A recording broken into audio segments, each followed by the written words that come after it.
Scrap VAT in total. By saa 7:30 hapo ndio nilipigiwa simu, kuna mtu ameonekana amedrown, ameanza kuinua mikono then akadrown. If you act, you are criticized.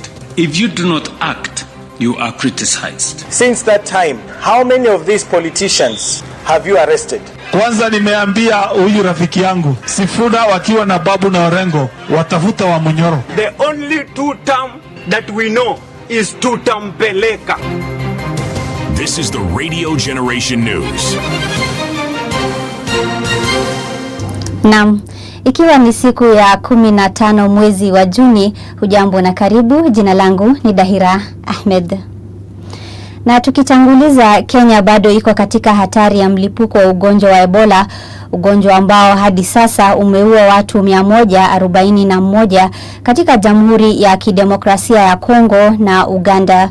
Akizungumza katika kikao cha kila wiki cha Wizara ya Afya, Katibu Mkuu wa Afya ya Umma Mary Muthoni amesema serikali imeweka mikakati ya kina ya kuzuia virusi hivyo kuingia nchini.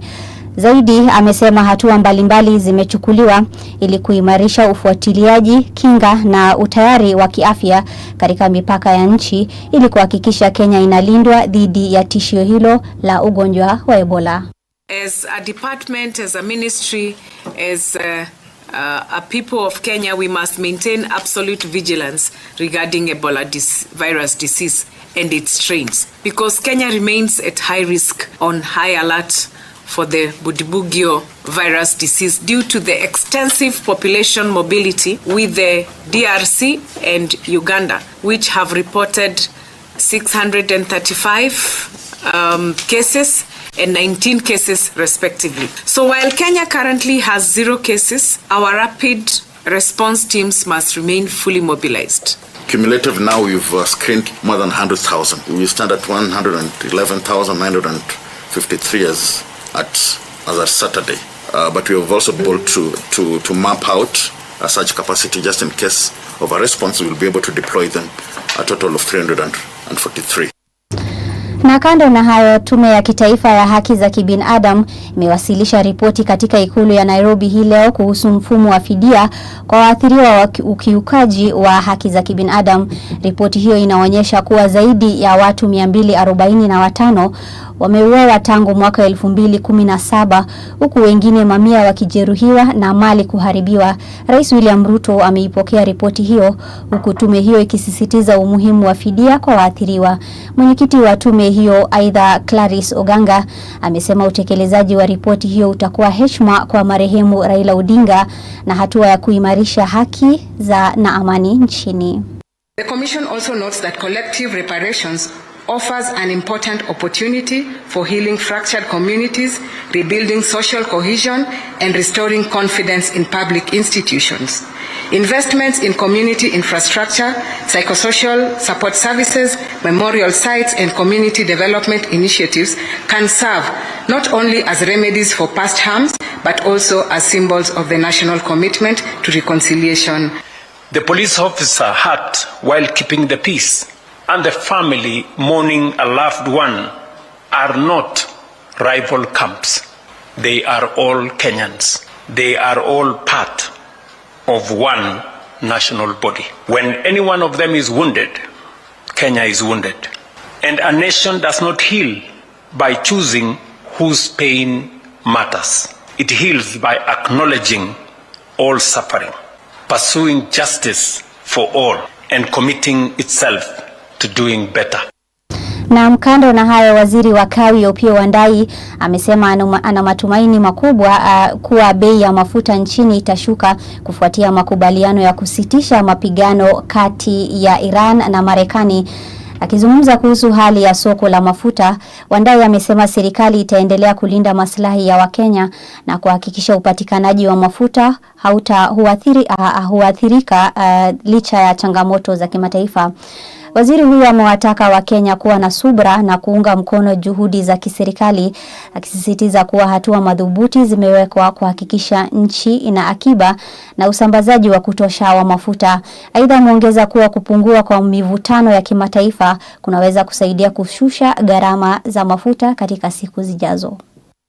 We are hopeful that in the wake of the truce between the USA and Iran, the global market of petroleum products is going to stabilize and normalcy is going to resume in the fullness of time. If and when that happens, the benefits will definitely accrue to Kenyan consumers. And as government, we remain their guarantor. We just want to call for understanding as we navigate this difficult situation. So by and large, we are looking forward to better times if we can just unite as a country and support the government in its initiatives. Well, you know, we are doing a lot of things, yes, in the energy and petroleum sectors. First and foremost, you know, the government petroleum importation framework has really been helpful, yes, in ensuring that we go through this process, these times, without much stress. Kwingine, naibu kiongozi wa chama cha Jubilee Fred Matiang'i ameishtumu serikali kwa madai ya kuwapa wageni vitambulisho vya kitaifa. Matiang'i amesema hatua hiyo inaweza kudhoofisha uaminifu na hadhi ya vitambulisho vya taifa pamoja na pasipoti na nyaraka nyingine za usafiri za nchi. Amesisitiza kuwa serikali inapaswa kulinda mfumo wa usajili wa wananchi na kuhakikisha kuwa vitambulisho vinatolewa kwa raia wa Kenya pekee wanaostahili. Some of those issues have not been properly finalized and discussed as expected. Now, you wait and see what is going to happen.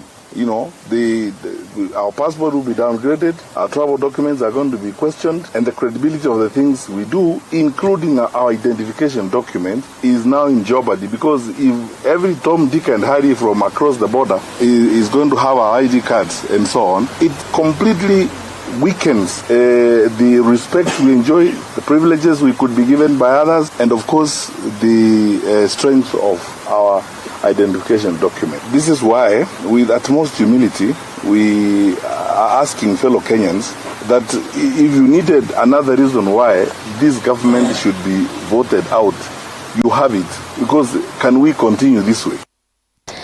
Na mtazamaji, tunapoelekea maadhimisho ya siku ya mtoto wa Mwafrika hapo kesho, serikali na wadau mbalimbali wametakiwa kuhakikisha wanatekeleza kikamilifu sera zinazolenga watoto wenye ulemavu, hususan watoto wa kike wanaoendelea kukumbwa na changamoto mbalimbali. Wakizungumza wakati wa uzinduzi wa kampeni ya kuhamasisha haki za watoto wa kike katika kaunti ya Kilifi, wadau wa masuala ya watoto wamesema kuwa licha ya kuwepo kwa sera na mikakati ya kuwatetea watoto wenye ulemavu nchini, bado kundi hilo linaendelea kukabiliwa na changamoto za kutekelezwa na ukosefu wa ulinzi wa kutosha. Hatuangaliwi kabisa. Serikali imetutenga. Hatuangaliwi kuhusu mambo na masomo, hatuangaliwi kuhusu mambo na kama mgonjwa hospitali tunadharaulika. Mambo ukiwa umedhulumika kijinsia haitushughulikiwi. Hivyo ni vitu ambavyo ndio tunapata dhulma tukiwa huko mashinani. Pale ambapo kidogo tunahitajika tuweze kukaza kamba ama kuweka msisitizo ni katika hali ya kutekeleza hizo sheria, hali ya kuona kwamba kuna hali ya ujumuishaji ya kuona kwamba mtoto mwenye uatilifu ama mtoto mwenye ulemavu pia ni mtoto ambaye anaangaziwa vilivyo. Girls and women with disabilities are 3 to 4 times more at risk of getting violated. Na serikali imewahakikishia Wakenya kuwa iko tayari kukabiliana na mvua zinazotarajiwa za El Nino wakati wa msimu ujao wa mvua mfupi, ikisema kuwa tayari imeweka mikakati ya kupunguza athari zinazoweza kujitokeza hapo awali. Akizungumza katika eneo bunge la Manyata, kaunti ya Embu, waziri wa utumishi wa umma Geoffrey Ruku alisema serikali imetenga rasilimali za kutosha kukabiliana na dharura zozote zinazoweza kusababishwa na mvua hiyo za El Nino, huku akisema hatua za maandalizi zimeimarishwa ili kuhakikisha usalama wa wananchi na kupunguza madhara ya mafuriko na uharibifu wa miundombinu. Hii mwezi ambao unakuja tunaweza tarajia mvua ambayo itakuwa zaidi ya kiwango ambayo ile ambayo tunapata. Kwa hivyo wale ambao wako na chakula katika mashamba waanze mapema kujua vile hiyo chakula itatunzwa vizuri ili mvua ikinyesha isiharibu ile chakula ambao tuko nayo katika mashamba yetu. Tumejiandaa vizuri, ile bajeti ambayo imesomwa pale bungeni, kuna pesa imewekwa katika bajeti ya kukabiliana na yale ambayo inaweza tokea kufuatia mvua mingi ya elimu. Na kufikia hapo mtazamaji, ninatamatisha taarifa zetu za saa 1 jioni, lakini kabla niondoke, usikate tamaa kwa sababu ya changamoto za leo. Kila giza lina mwisho wake na mwanga huja kwa wenye subra na udhabiti. Kwaheri.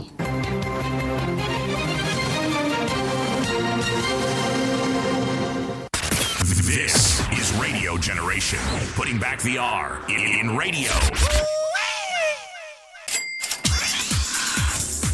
Business news on Radio Generation. Good evening, I am Dahira Ahmed. Kenya Pipeline Company has warned shareholders and investors after contractor Zakhem International Construction Limited filed a 10.9 billion shillings lawsuit over the Line 1 replacement project. The case has been filed at the High Court in Nairobi, with Zakhem claiming it is owed money under the contract. The company is seeking compensation for project delays and interest on what it says were late payments. According to court documents, Zakhem wants a total of $84.1 million, equivalent to about 10.9 billion shillings. And car dealers in Mombasa are protesting recent changes to the NTSA system and the enforcement of rules on dealer registration, also known as KD number plates. The dealers say the new measures have disrupted their operations and negatively affected business. Through the association, they are now calling for talks with the NTSA to address concerns over the issuance of KD plates and the recent system changes. And that's all we have for business news. For more business updates, go on to radiogeneration.co.ke. Good evening. I am Dahira Ahmed. That's the business on Radio Generation. This week, power was tested in the corridors of leadership, economies shook under pressure, and the voices of ordinary citizens demanded to be heard. From breaking decisions in high office to protests in the streets, from moments of triumph to tragedies that stopped us in our tracks, these are the headlines that shaped our week. And beyond the noise, we search for what really matters, the connections, the context, the stories behind the stories. And this is your weekly news roundup on Radio Generation, where every headline has a heartbeat and every moment counts. Well, a very good evening to you. How are you doing? The time right now is 13 minutes past 7 o'clock, and this is the Generation Report. At this particular time, we want to talk about everything and anything that made headlines in the last couple of days. And guess who's back after a very long time? Hanifa. Ulikuwa umetoroka wapi? Pole sana. Where had you gone to? bila hata kwa heri. Sijui nini ilifanyika, ama ni mshahara hii kuingia na ukasema kama iliingia ukuji kazini? No, mshahara imeingia vizuri. Kwa napambana na masikio, but good to be back. But how are your ears? Because I think you had told me something had gone awfully wrong. Yes, the hearing had dropped. So I had to go get checked. Okay. But in improve sai. You've been checked na iko sawa? Yes. Walikudunga sindano? Yeah. Ama hizo zile shida za sindano? Hizo za sindano, yeah. All right, good, great. In studio, we do also have our guest, one of our guests. I hope that one is coming, but at least Kasmuel Makoure amefika. Kasmuel, how are you doing, sir? It's been. Let me just check. Your microphone has got something. Now I can hear you. Can I hear you? I don't know. Can you one two? Can you hear it? Now I can hear you. Testing. How have you been? Man, busy. The last time I saw you, the last time you were at Radio Generation, you came for the breakfast show. Yes. And then after that, you disappeared. Man, just wanted to do siasa for the party, but now, yeah. It's even getting busier. Umevaa nguo za traffic marshal na vijana. What's not happening? Tu hivi nimetoka kukutana na vijana kama nimeingia studio. So Kisumu Wabiru, the party reflects us. We're just coming from Kisumu. What does this Kisumu Wabiru mean? It means we're coming to Kisumu. Oh, and Kisumu, we are coming. Yes, that's what it means. So you were there? Yes. Or you were heading? We were in Kisumu. Okay. Yes. How was that? So it was good, I think, in terms of political organization. Yes. Being in a political party teaches you a lot. You get to see a lot of the nitty-gritty, the difficult side of agitation and political organization. But luckily, if you're in a legacy party, the part like of course you inherit whatever backlash might come with it, but you also inherit its structures. And that's the one thing that it takes time. You cannot We cannot emote our ways through it. There's people who've done the work for 20 years now, as we're riding on the work that they've been doing. Yeah. Yeah, so you can just... Actually, now that you've mentioned this, since you were last here, some things have happened. For example, there's a time CS Mbadi was clashing with Ruth Odinga, right? Or was it? Then there was another issue of James Orengo and Gladys Wanga. Right. What's happening on that front? Is everything okay now? Has the dust settled? I think it's in the nature of politics for the dust not to settle, because if it settles, people are not talking. If you're thinking about specifically the Mbadi situation, for example. I think its delivery was wrong. Yeah, he was sparking truths, but if you're going to speak about, can you hear me? Yeah, I can hear you.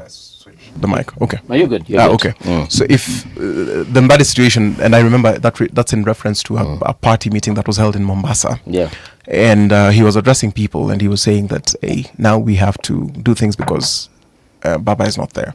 I think if you're going to address yourself on a matter such as Raila Odinga, it is good if we address ourselves a bit intelligently and a bit more delicately. Yeah. Because if you think about heroes past, people still talk about Madiba with respect, despite whatever his shortcomings were. People still talk about Mwalimu Nyerere with respect. If you hear CCM people, but Baba's he's been barely gone for 8 months, or a year. So I think that's what now would trigger the sensitivity. The tenor of his message, the message could have been communicated a bit better, but then again, he's a political animal. It's his right to do so. Okay. On Wanga and Orengo, I think it was unfounded for Governor Jim to do that. But I mean, it's political play. It's beyond me, because personally I'm not involved. However, Governor Gladys has been doing her best as the national chairperson of the party. Yeah, I think if you just look at steering the ship, she has employed herself quite a bit for the party. Okay. And that's why now the party members would lean more towards her side. Yeah. And of course, Orengo on the other side wants to be party leader. Yeah. So there's a covetousness. He's wondering, hey, how comes this one's getting more influence? But again, the rest of it, I won't go into the details. Yes. Only political banter between them. Yeah, they find ways of sorting it out. Okay. Yeah, but he also said some unpalatable things. Governor Orengo said some really unpalatable things at a rally. About Governor Wanga. Yes, I remember that. He had some distasteful words for her. Yeah. And I was just like, I think for a person who understands it, sometimes in politics you get a bit excitable and you go a bit overboard. I think it's just in the stuff of measuring yourself. Interestingly enough, that story died down pretty quickly. I don't know if Hanifa, did you get to hear or see that story where the governor said something to do? I don't want to repeat what exactly he said, but something to do with underwear. Right. And the governor. I remember the outrage, and I think it was distasteful, as he's saying. It's not okay to degrade women, especially what women in politics go through. So the outrage was justified. Yeah, again, also maybe it didn't catch as much national attention because it was communicated in but I also think Governor Wanga handled it with a lot of grace. Yeah, she was graceful about it. It calls for a lot of wisdom, and restraint, because there are things you're told and you're like, what? Yeah. And you're like, wait a minute. And even your family is like, any mom, your hubby is like, do I get in there? So it was crazy. Yeah, it was. Okay. But it's been a beehive at the party. Yeah. Some of the other things that have happened in the last couple of weeks, of course, we have the fuel situation, which I think right now Kenyans have almost sort of accepted their fate and moved on. I don't know. What do you think? Yesterday we were told fuel has gone down by diesel. 22 cents. Yeah. Diesel has gone down by 10 bob, and then the petrol by 22 cents. You see, the thing about fuel, I don't want to belabor it and talk about, for example, the war or whatever, because at the global level, we've still subjected ourselves to the big corporations, but locally, I think fuel has always been on the rise. the people who caused the outrage, you'll remember that the citizens consistently have complained about high cost of living, which is totally justified. But the people who brought the outrage were the Matatu Sacco guys. And I think it should have been a lesson to the citizens because it shows the power of organization. So if you think about it, Matatu people, because they were organized, they lobbied and said, we are going to strike. Yeah. So you could be striking and you could be on the streets, but you're not fighting the same battle as the Matatu guys. And you remember that they said that until we get a deal, we're not getting our vehicles back to the road. But then the citizen also keeps bearing the brunt. And that's why I was challenging some young people that if we do not unionize or organize the way those Matatu guys, because... What do you mean unionize? So if think about Matatu guys. Yeah. Prices, they found a deal, and I remember the president, I think, was in Azerbaijan at the time. When he came back, met those guys, they had a presser, and that's where, with all due respect, came from. And then next day, they met the president, and they said, now we had a deal. They even apologized. Yes, and they said, we don't want to cause any unrest. Have fair prices gone down? No, they haven't. Yes, but fuel, diesel has gone down by 10 bob, so we would at least expect some sort of reprieve. Yes, that sema fair to me punguza. And you see, at the citizens level, at the consumer level, nobody cares about the consumer. So the most organized people, Matatu guys, still keep their profits, but they also get that reprieve. You understand? So they still bring their vehicles, they'll take them off the roads if they feel like it's not enough. Yeah. But Mwananchi will still complain. The burden will still go to Mwananchi. Yeah. That's one. But then, in terms of price regulation, I've seen measures. I've seen some measures by Opiyo Wandayi, and I have to speak about him because one, he comes from my party, but two, seeing at the moment which he was thrust into the cabinet and the radical changes that I've seen, it is under the cabinet secretary that the whistle was blown about the petroleum deal. And even if you see some of the measures, because what I heard some people say was that now our fuel is of a lower standard. But at the time, it was just that things had improved so much that going back to what was normal, which was it 0.004% of like that sulfur content? What I know, it's five times what the normal should be. But remember, what we call normal is due to the intervention of this administration. It's just that now we went back to what it used to be. So I think the way the CS handled that, the way Mheshimiwa Wandayi handled that, I think it was to be commended because it's difficult. Yeah. Because the price of fuel affects the food basket. It affects everything, and the person who ends up shouldering that is the Mwananchi. I feel like this government has a failure, or has failed as far as communication is concerned. Look, even from where I sit, there's some things I look at and I'm like, okay, guys, like this had to happen at one point. But the way the government comes out and explains it, and specifically to the common Mwananchi, because let me not lie to you, the person who organizes strikes and the person who suffers the most, it's not like the others don't really suffer, but it's the common Mwananchi who probably won't understand from my point of view and your point of view and Hanifa's point of view. Right. So that person isn't communicated too well. They never get to understand. Things happen there, and for some strange reason, we expect them either to understand or to just go with the flow. Matter of fact, leo amesema ati the fuel prices hikes has nothing to do with the war between Iran and US. And when they were explaining previously, walisema it was the prices are going up. So which is which? It goes beyond the communication, I think. It's very this thing for fuel, to be honest, there's a part which I must admit I do not understand. The barrel price of crude oil has remained fairly constant since like 2010, 2011.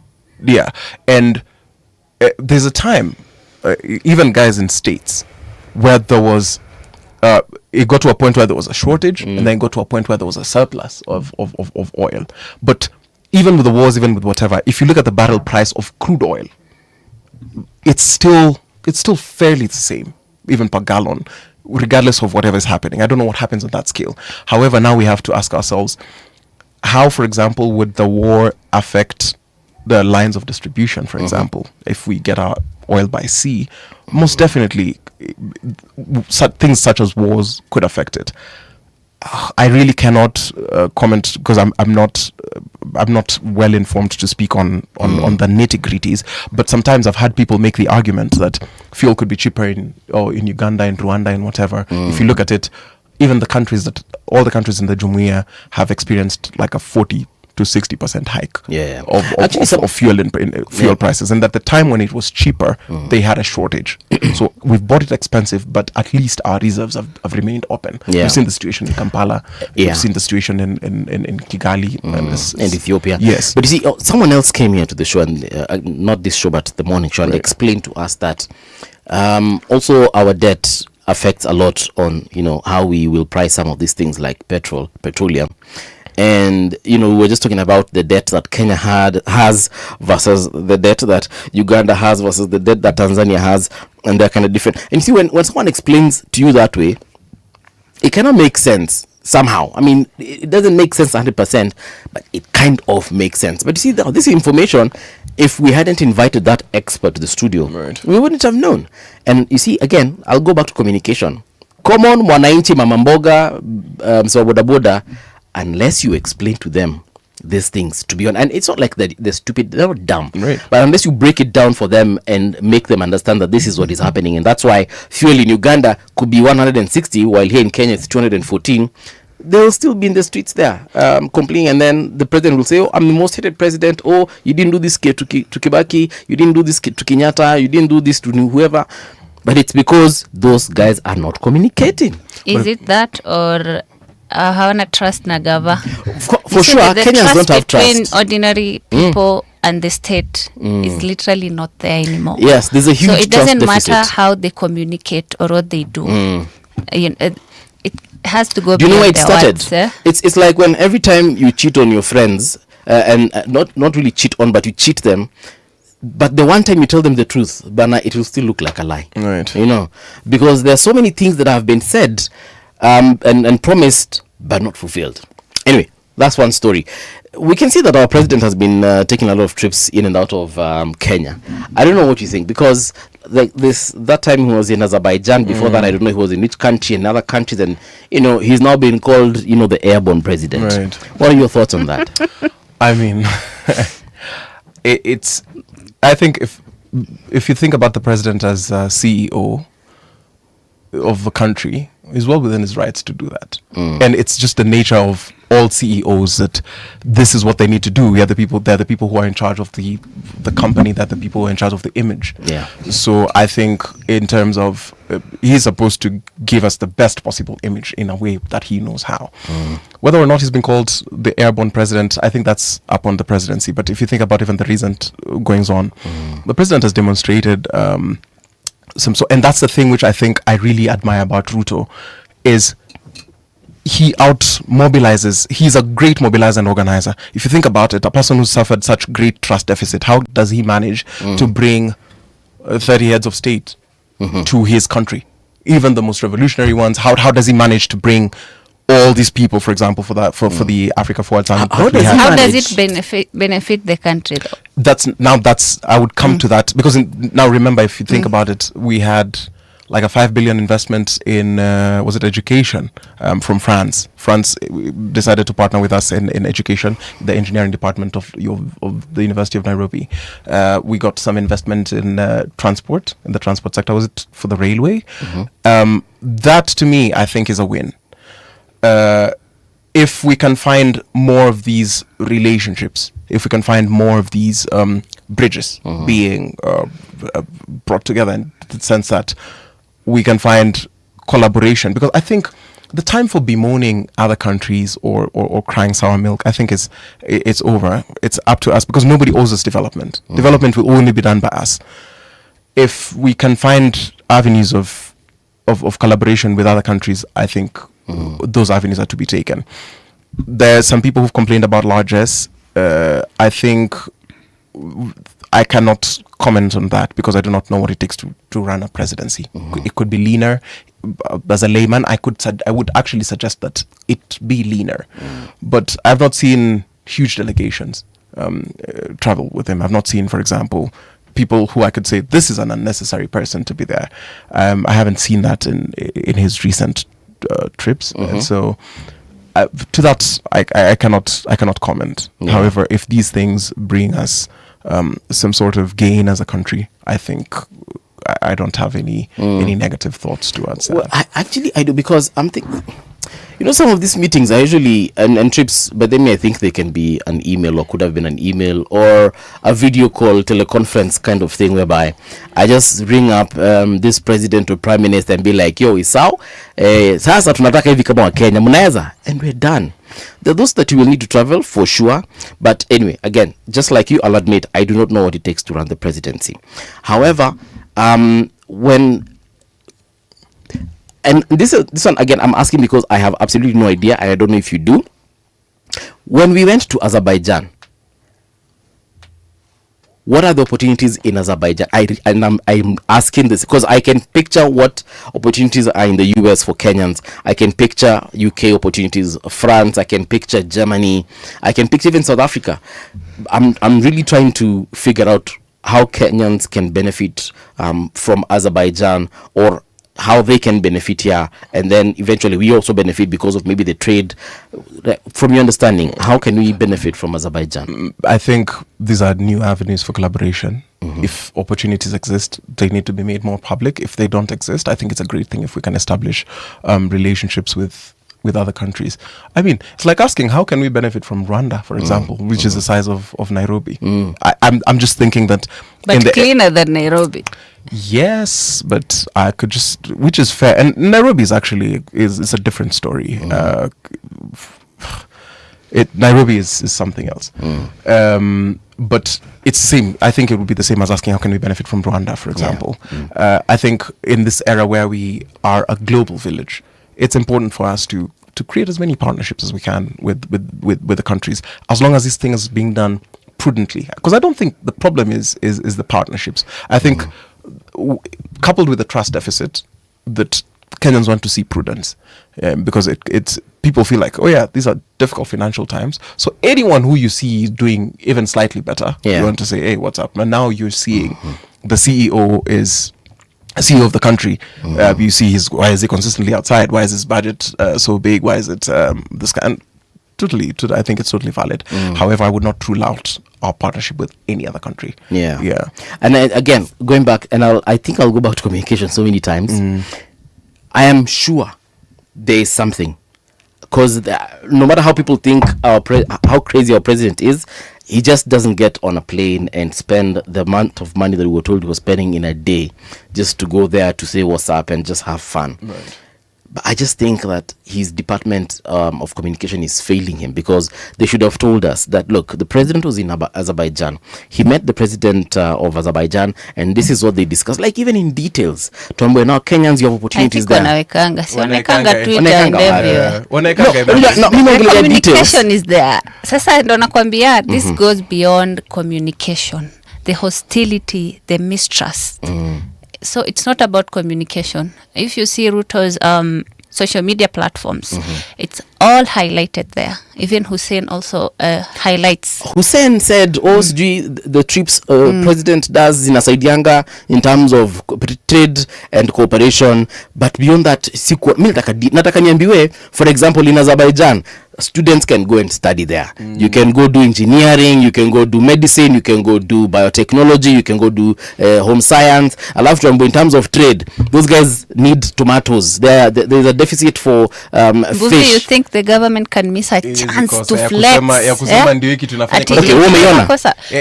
always see them. If you go to the president's page, for example, so it's not about communication. Yeah, it actually could be. The public is just yes, because even if you communicated, and trust me, you could be saying a good thing, but if the trust is low, people could rubbish it and say this is a bad thing.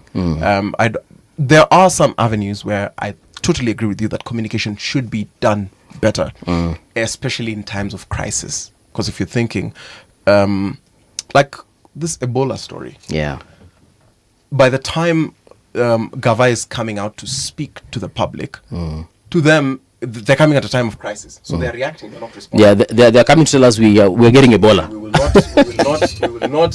We don't have to communicate with the public. We don't have to ask for the permission, whatever. But if you think about it, I think that in all fairness, something like that like the quarantine centers, if it were communicated properly, I think now that's where I would say communication should also be preventive. It cannot be reactive. Because if you think about it, in 2015, there was like an Ebola outbreak that was declared in West Africa, in Liberia, Sierra Leone, and Guinea. Yeah. At the time, Liberia was undergoing a period of political instability. In fact, I think they were going through like a regime change. It was like a military situation politically. And people were sent to Liberia. Doctors. Kenya sent 191 people to the West African countries. Yes. But the 91 went to Liberia. They went in January 2015. By May, Liberia was declared an Ebola-free country. Those doctors went and came back. 91 guys went and did that job. And again, nobody's telling us. So when you think about Ebola, the way it was presented to me as a kid, I remember the photos that I used to see. If someone gets Ebola, they're just hemorrhaging, blood is coming out of their nose, all their orifices. So when someone hears Ebola, that's the image they have. And you're telling them that, hey, listen, we're going to bring those people here, and this is what's going to happen. Well, it would have behooved the Ministry of Health to explain, hey, listen, the first 30 days you don't know about this thing. It's dry face, it's not airborne. The only way you can get Ebola is if you touch secretions from this person. You see, it becomes easier for you to bring. It's not like COVID. Because remember, we're also a country that's coming from COVID. And people, we wore masks. So whenever you see Ebola, you see people who are wearing those PPEs. You're like, hey, how comes you're going to bring these people and then you're going to bring them to wherever? But if you think about it, we are more than capable of handling like quarantine centers. Because, again, the routes between Kenya and DRC are open. The people consistently on a daily basis. The business people who bring us the vitenge, the people who are doing business in DRC, the people who are going. A question, since you're talking about DRC. DRC came out and said they have the experience, the resources, they are well equipped to handle Ebola cases. Right. So why should a research center be in Kenya? And for the Kwanini, I don't understand. That is the thing. I think my response to why, for example, America specifically would have a quarantine center in Laikipia. I understand that there are people who could make an argument against and say that they're uncomfortable with having America. But in this specific case, I'm thinking of America as a health partner to Africa, to Kenya specifically. When we had the malaria crisis, America came in. When we have had the HIV crisis, US came in. Heck, I'm a guy who ate something called balga. Balga is some wheat thing. We used to live in Magadi because we were displaced during post-election.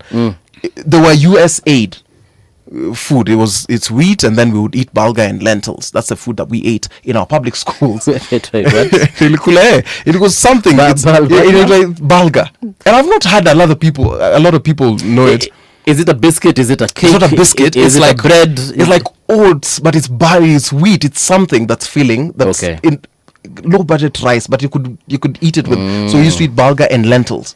And there were USAID things. So I'm saying that if our health partners, people who've walked with us the journey, are saying, hey, listen, we want to establish a research center, and they choose Laikipia Air Base. And to be fair, if you think about the location, they could have chosen someone. They could have said, we want it to be close to our embassy. But I said, no, let's put it in Laikipia Air Base. If you just think about it geographically, it's far removed from the people. It has a long runway that could handle bigger planes. And the fact that as long as we know this is a person with Ebola, we have the experience for it. I think the conversation around it, instead of us sensationalizing it, would have been, are we safe from the people we do not know? Because remember, Ebola is not something you can screen at the border. You could not, like, you remember COVID used to have a thermogun pointed at your head. For Ebola, for the dry face, you don't know.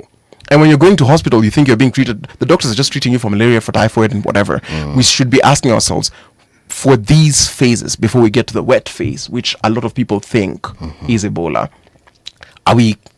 do we have the capacity for that? If America wants, for example, to set up research centers, are you willing to invest in the proper communication? Are you willing to buy advertisements? Just the same way we used to see adverts on HIV and AIDS. Are you willing to buy prime time so that the whole country sees that, hey, these are the steps? You remember, TB in Atiba. Right now, if you hear, for example, that we have a TB outbreak, would you be afraid? Not at all. Not at all, because there was adequate communication around TB. There's adequate, and remember, TB is airborne.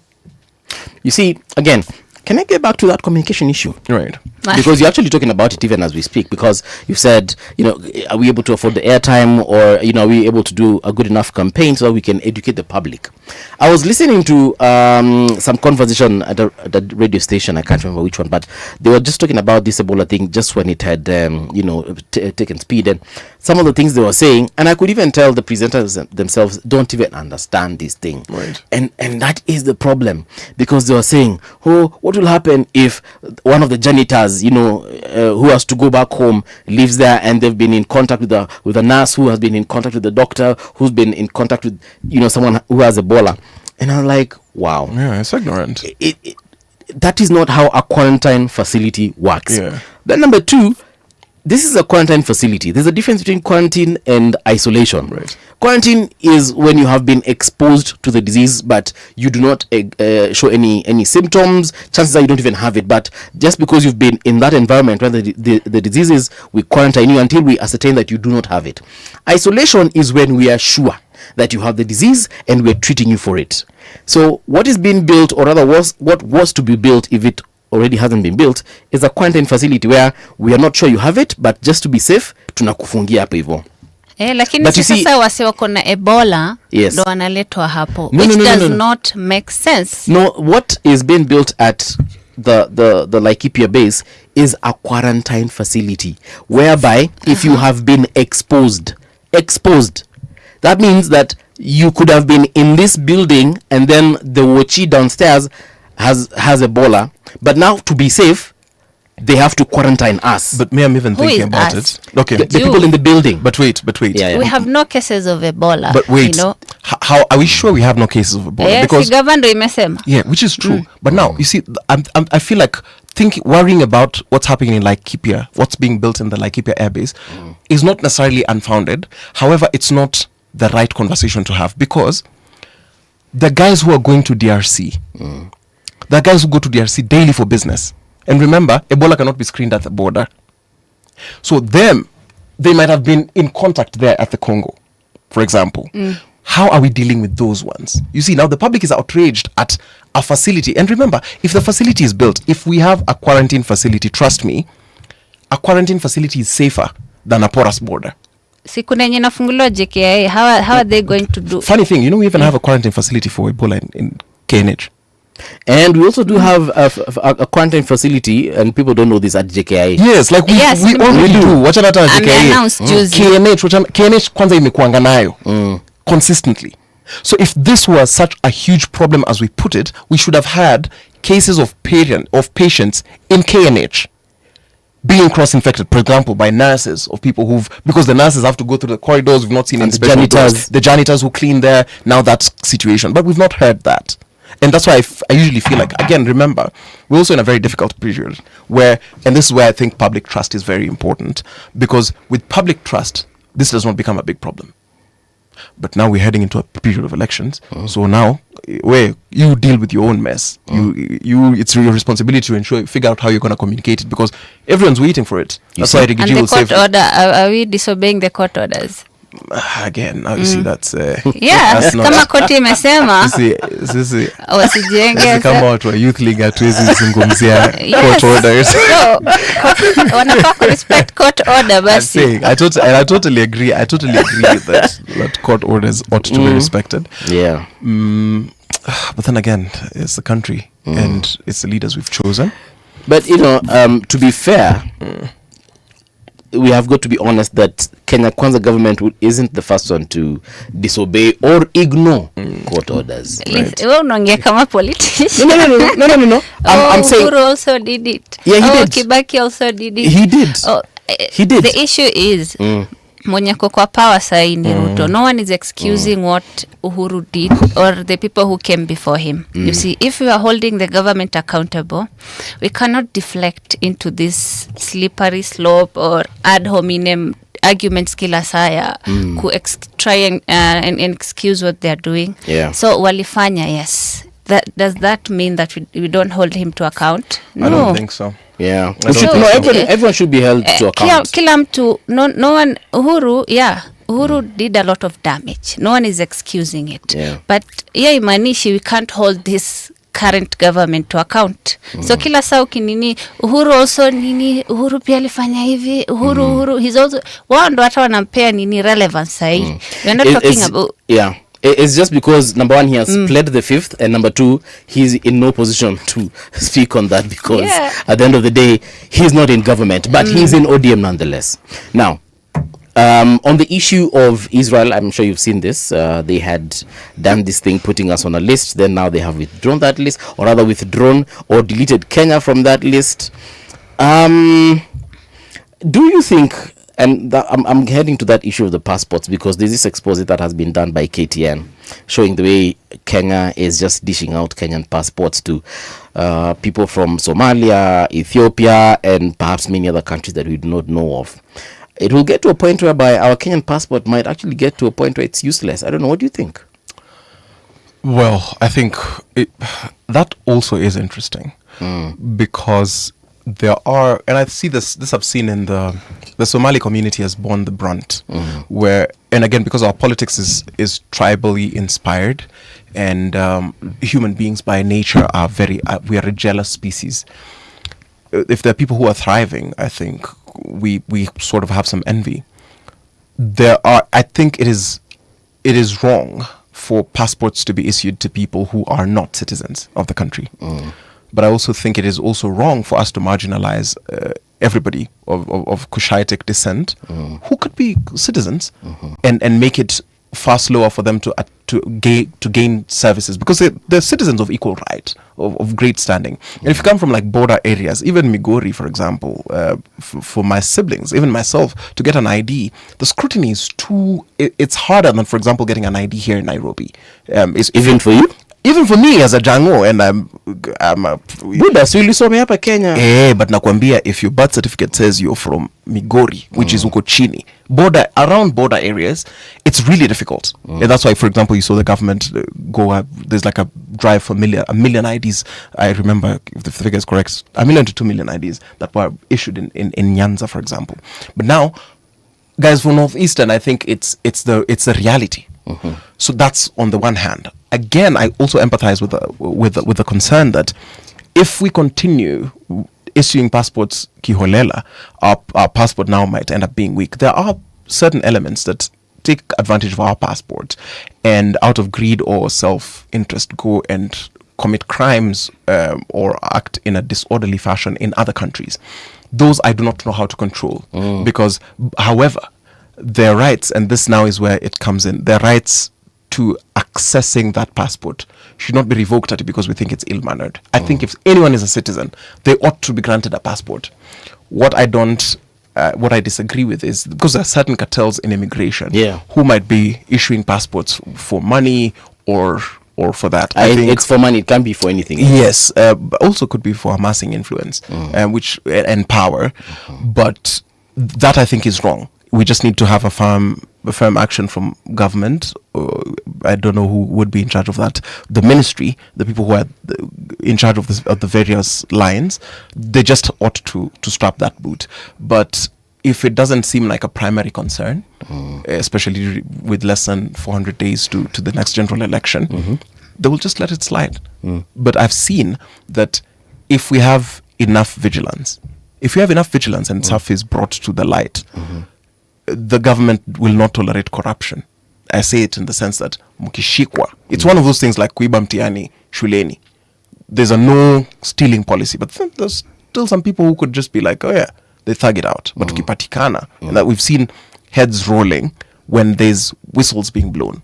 So I think we need EACC guys to be rada. We need the police service to actually start being a service and transition from a force into a service. We need the independent authorities to be, and then we also just need diligence from the ministries, because I also think that if someone's paying taxes, it might be unfair for us to then bring the responsibility of vigilance to us. But be it as it may, that's how our country is. So we ask ourselves, do we want it to work or do we want it not to work? So whistleblowers are the ones who are really going to save us. Did you see that, now that we're talking about police, did you see that incident at All Saints Cathedral where folks, thugs, took goons, stormed in and they roughed up people? Did you see that video? Yes, it was a public participation, or rather they were having a discussion about the budget, which I find very weird. And I'm asking, where are we going with this goon issue? If you've seen one of them mwenye alishikwa, he confessed and said and mentioned the person mwenye alikuwa ametuma magoons and akashikwa tena akachiliwa. He mentioned CS Mbadi or someone, right? Yeah. Mwenye alisoma budget previously. So he mentioned him. Na hakuna kitu amefanyiwa, alishikwa and then akachiliwa. I think we should be very careful about this goon issue. It's become a growth industry now, as they like to say, because if you look at what has been happening, over the last couple of months, it's weird, because there's that time when Busia Senator Otsoti was attacked. Then we saw former DP Rigathi Gachagua also being attacked in some chat somewhere, and many other incidences that we can mention, and we know of them anyway. Goonism has literally become a growth industry. Like you want to make some money, you can just decide to become a goon. Get a few people, organize yourselves, go to your local MP na mwambie mhesh. Wewe sema kinyo nataka, ukituhitaji tuko tayari. Which brings me to my question again. I understand your concern about organizing, unionizing and stuff. So protests were there as an avenue for people, especially young people, to voice their grievances. So people are having a discussion about budgeting, but bado wanatumiwa goons.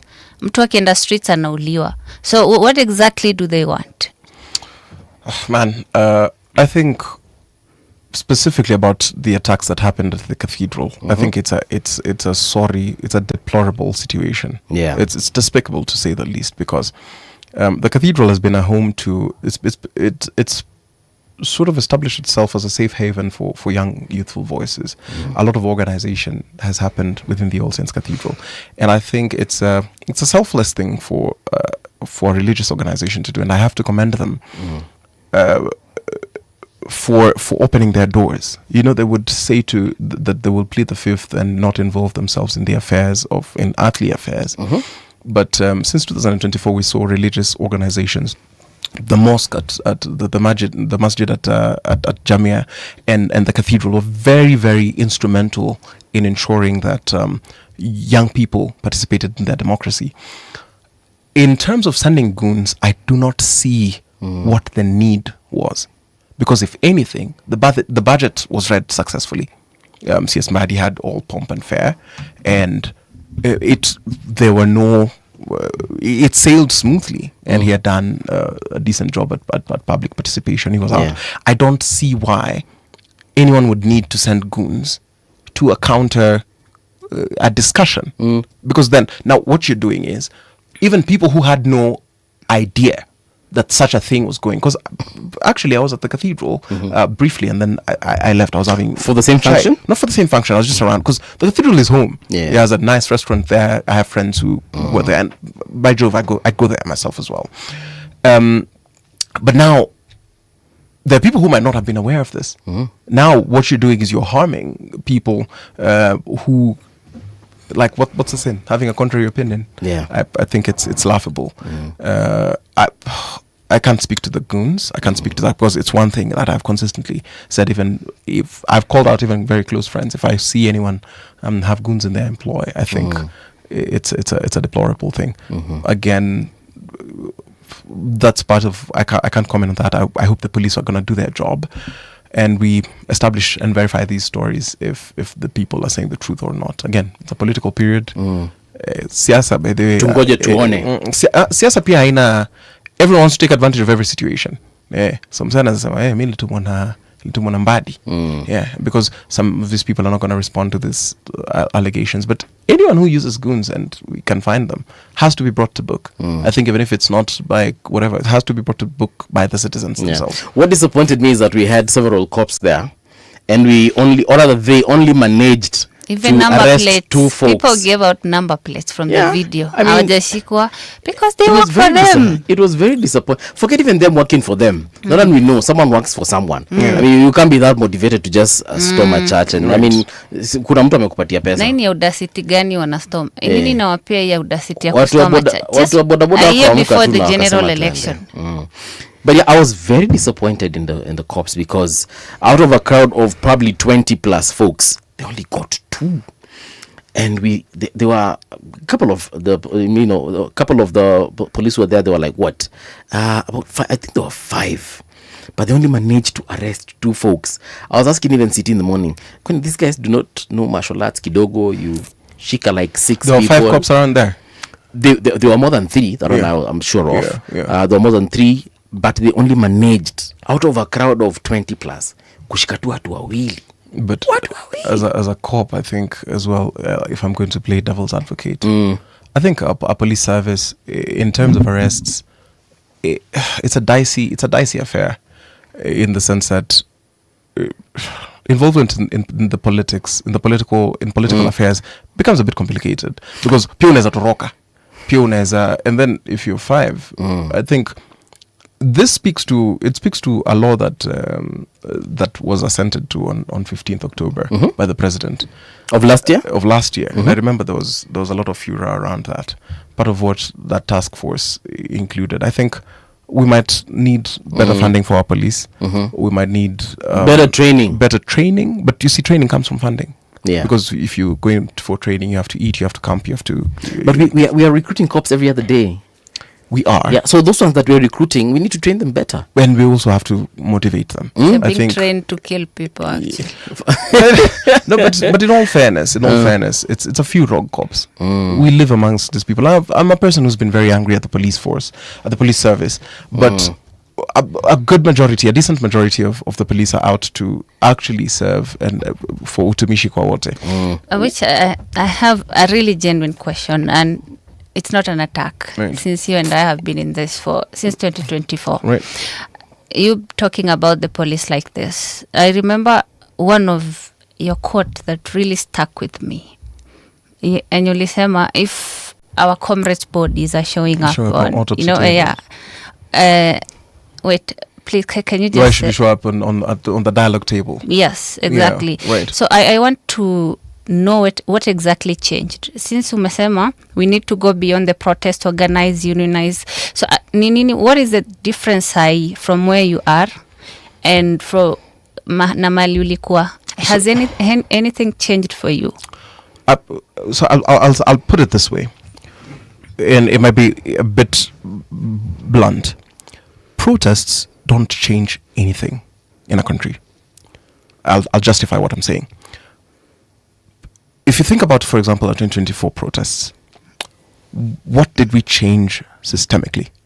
If we remove ourselves from the emotion, we had one big victory: the finance bill that unified us. Let's assume that the core issue that everyone can agree, this is our finance victory. Bill. The finance bill, we protested, we organized against that.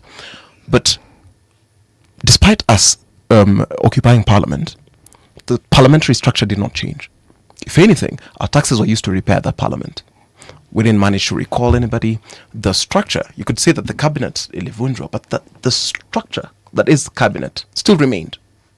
We could say that, so you could look at some of these pain points and see that, yes, we replaced an individual, but systemically, we didn't change that. But protests, however, change the protesters, because it gives you a sense of community. And you see, as a human being, you need a sense of community, you need labor, you need work, and you need action. And what protests do, if you think about it even in like the more adverse sense, if you're involved in the protest economy, you find yourself that and this is just research, it's harder for you to maybe finish school. You become very anti-establishmentarian. You hate the establishment, which I think is useful. However, beyond the protests, beyond the streets, beyond the mass action, what can we have to gain? Because think about it. Some people protested during the Matatu strike. What was in it for the protesters? Because I can tell you for sure, for the Matatu operators, there was a 10 shilling reprieve at the pump. And there was hiked prices. for fare. So the increased profits. For this organized group, there's increased profits. But what about this protester who consistently takes themselves and they go there and let me tell you, there are the Kenyan young person who goes to the street, most of them actually do believe in that course. Yeah, you could say, there are a few elements that could have been paid, mobilized, or whatever. If you see a person who has seen the danger of police brutality and they've seen him, I said, this is what it is, and you still go, there's some, like, they actually are passionate for it. So for me, I think it's the fatigue of knowing that all I'm going to get from this is a community. I remember one time we were mobilizing around some social justice center, and I asked, does the MCA at the very least come from this social justice center? Because one, we're better politically organized and educated. We are in touch with the people, but we can't even get an MCA. So I was digging down and I was asking them, MCA hapa naambiwa alikuwa anauza mandazi tu hapa, he was just a normal guy. And I was wondering, hana itikadi. How come they managed to connect with the citizenry more than we did? And that's what I was saying, that until more young people involve themselves actively in politics, and political parties do not exist to empower young people or include women, or empower women or include young people. That's not the purpose of a political party. They exist to capture power. The people who are involved in the pursuit of power are the ones who are going to first reap the results. So you will complain that you have a bad minister, but yeah, ndio alileta kura.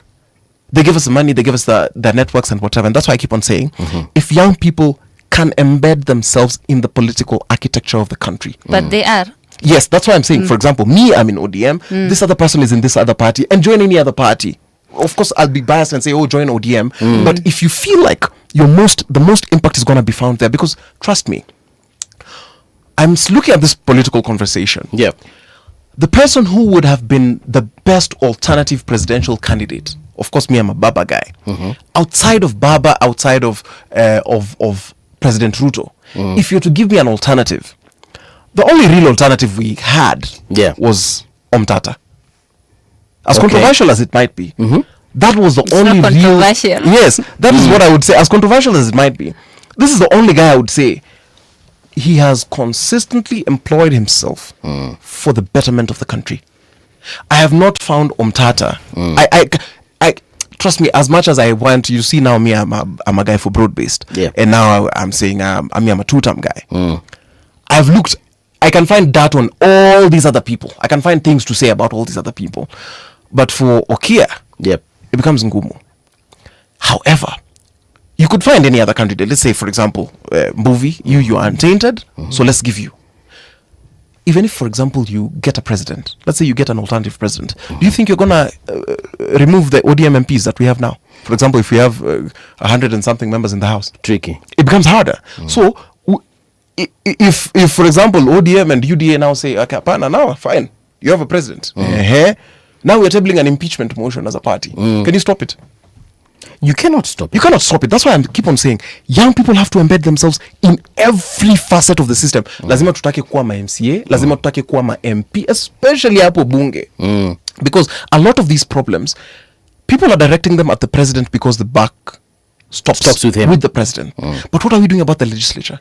Can you borrow without Parliament's approval? No, you can, unless you're Uhuru. Yeah. Can you? Man, a lot of things you cannot get with a lot of things without the approval of Parliament. As young people, so just to finish the answer, what clicked in my mind is, you could be a person of virtue, Hanifa, if you become MP for, let's say you become the MP for this place, and you're one person of integrity, and let's say a bad finance bill comes to the floor of the House, and you're the only person who votes no. Have you saved the country? You have saved your conscience. Your conscience is clear, but have you saved the country? No. We have to get into these places where we also can whip. You see now, I have a voice, I'll say, Apana, let's not do this. Now imagine if there are 10 voices in ODM and those people have become MPs. You say, Apana, now we're storming out of this. And hopefully there are other young people in all these other parties that you realize, hey, the progressives have won. They might not be in one party, but they'll say this bad bill cannot pass. But we're not focused on that. All right. Kasmuel, let's take a short break so we can usher in our second guest. Folks, don't go too far. We'll be right back. Sasa tukiongelea, of course, some of the issues that have been happening in the last couple, specifically, actually, I think we'll focus on a little bit of what has happened since the finance bill and the budget was read. So don't go too far. We'll be right back.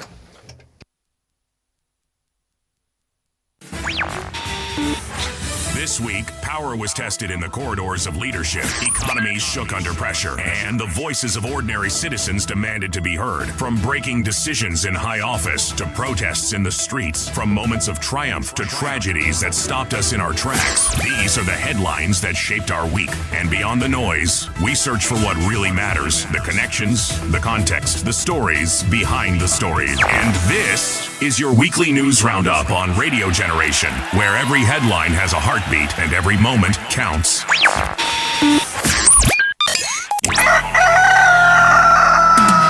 In the beginning, there was morning radio.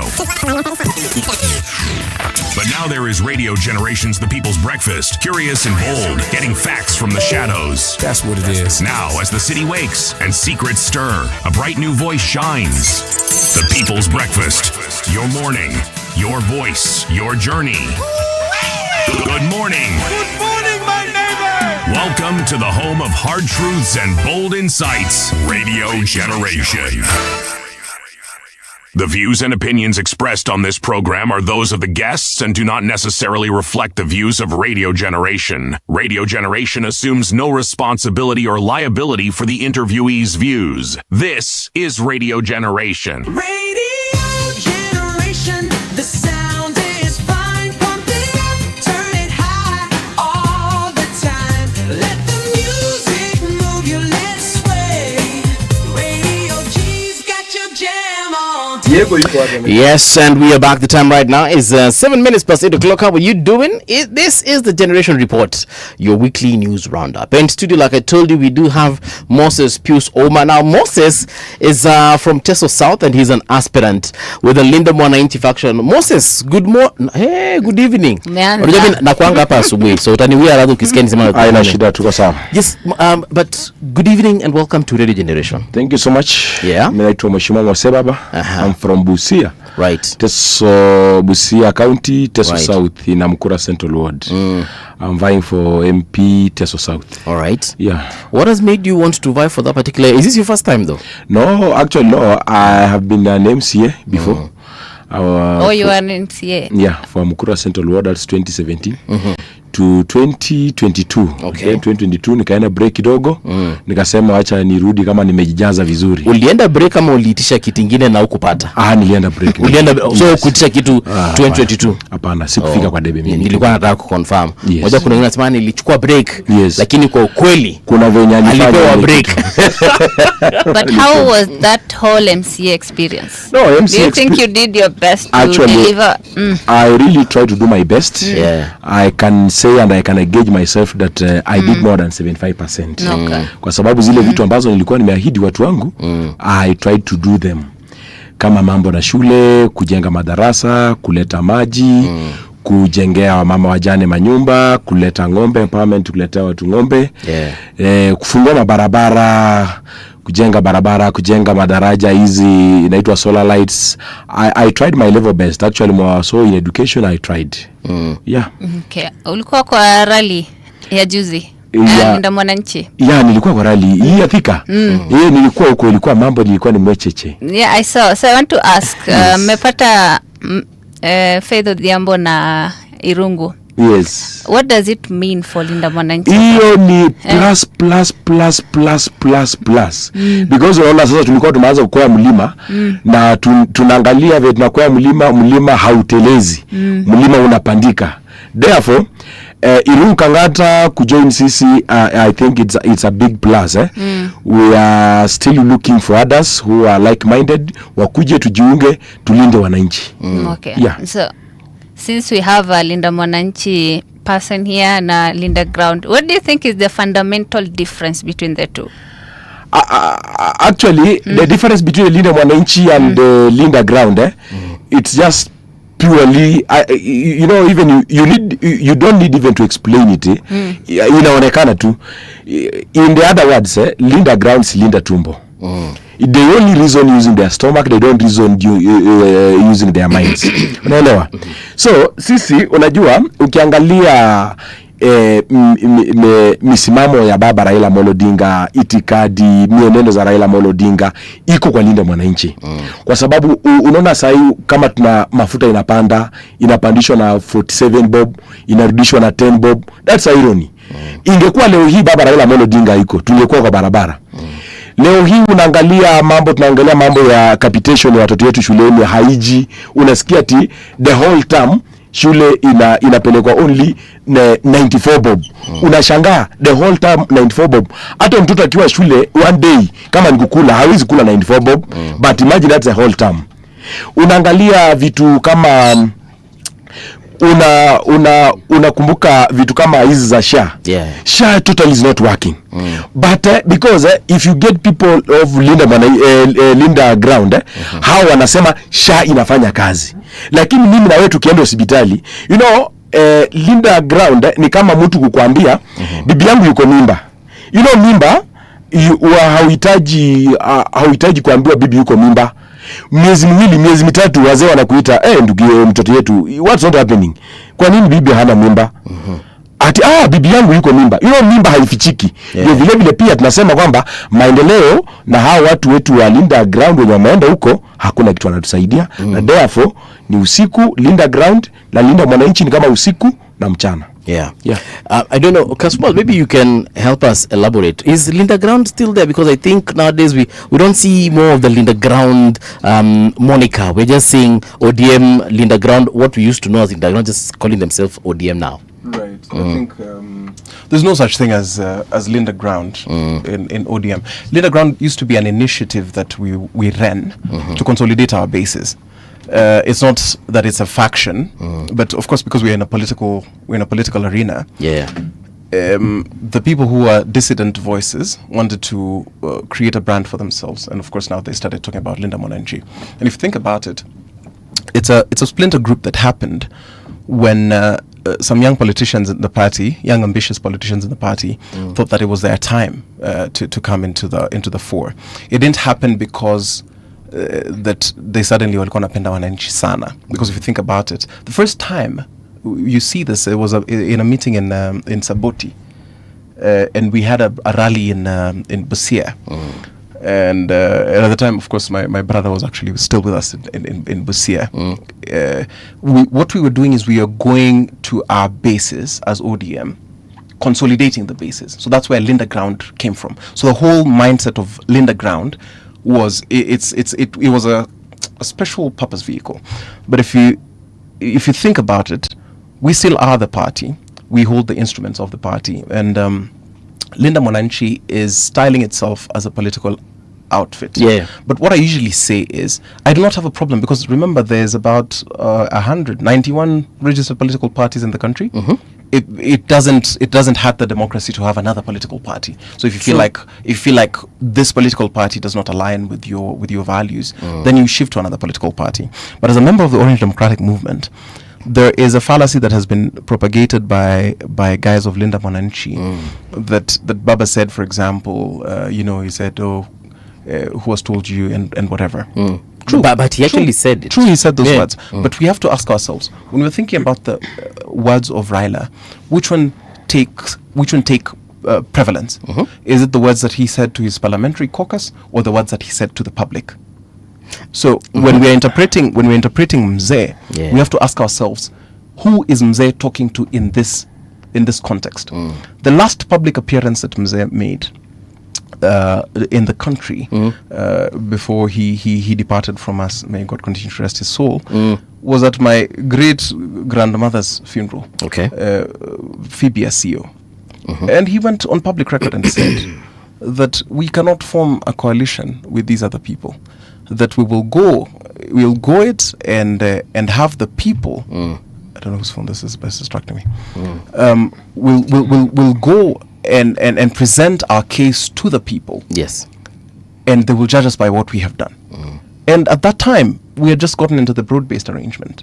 So if we were to speak about, for example, Baba's ideals, the last course of action that he did was have a working arrangement with President Ruto. Yes. And I remember even in September, even with the ills, he still would call the government to book, but he had not countenanced a point where we were going to depart from the broad-based agenda. However, as the Orange Democratic Movement, we have continued to ensure that even within the structures, we continue to fight for what we think is due. Even if you think about it today, this morning, the amount of money that was sent to counties was 428 billion. Baba's ideal was that we would have gotten to 450, 55. Last year, it was 415. This year, it's gotten to 428. 28 billion to the counties. We still have the instruments. The problem I would have with Linda Mwananchi guys is, one, they go ahead and make pronouncements that are directly against the party. Yes. And they say that, oh yeah, they're good. They call themselves that they're the ODM guys, and some of them say they're worthy of being party leader and whatnot. However, as they continue crisscrossing the country, exercising their democratic rights, they are not willing to shed the ODM tag.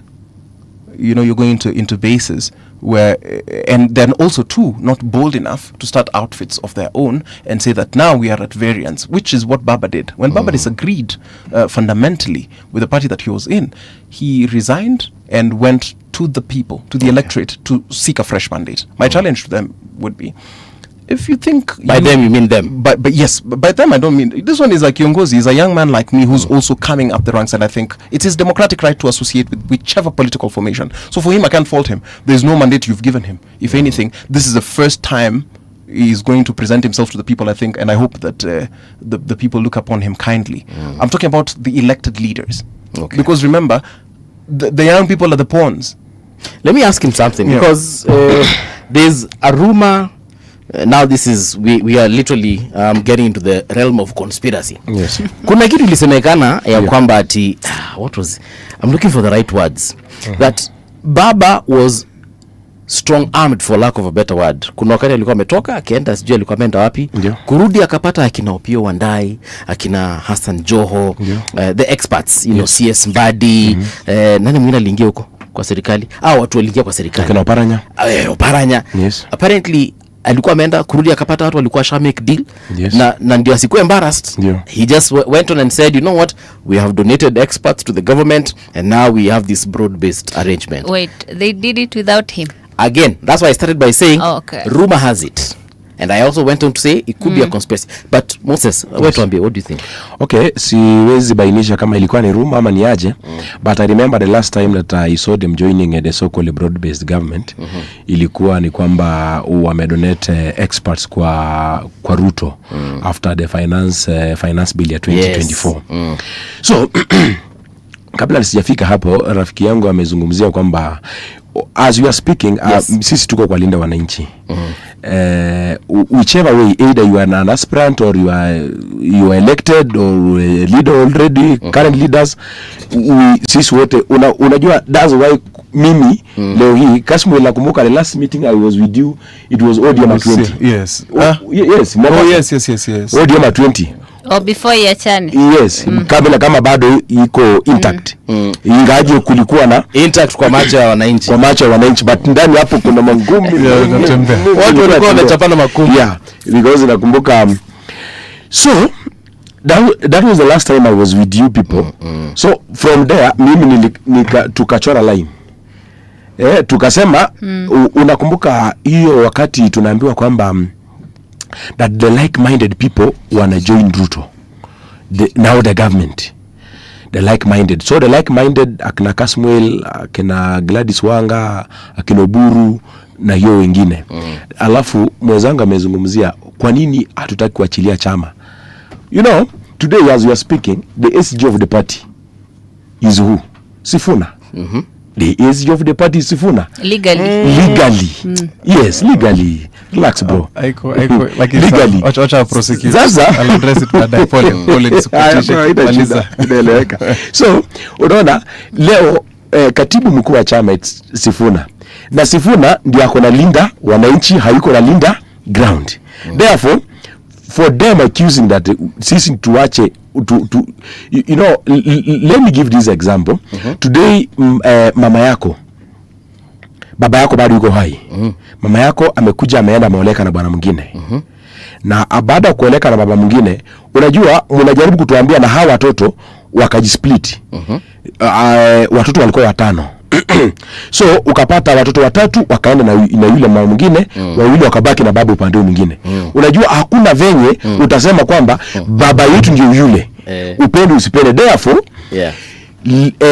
ODM bado iko na linda wananchi, haiko na linda ground. Therefore kama hawa wameamua kwa na mama yetu ameenda kueleka kwingine, wacha hao ndio sasa waridhi mali ya ule mzee. Hao ndio waitwe babu ya ule mzee wakitaka. Sisi maji tumeamua tu roho safi, hao waende na mama. Hao sisi tubaki na baba yetu na uridhi yetu ambayo ni ODM. So in fact hao, you remember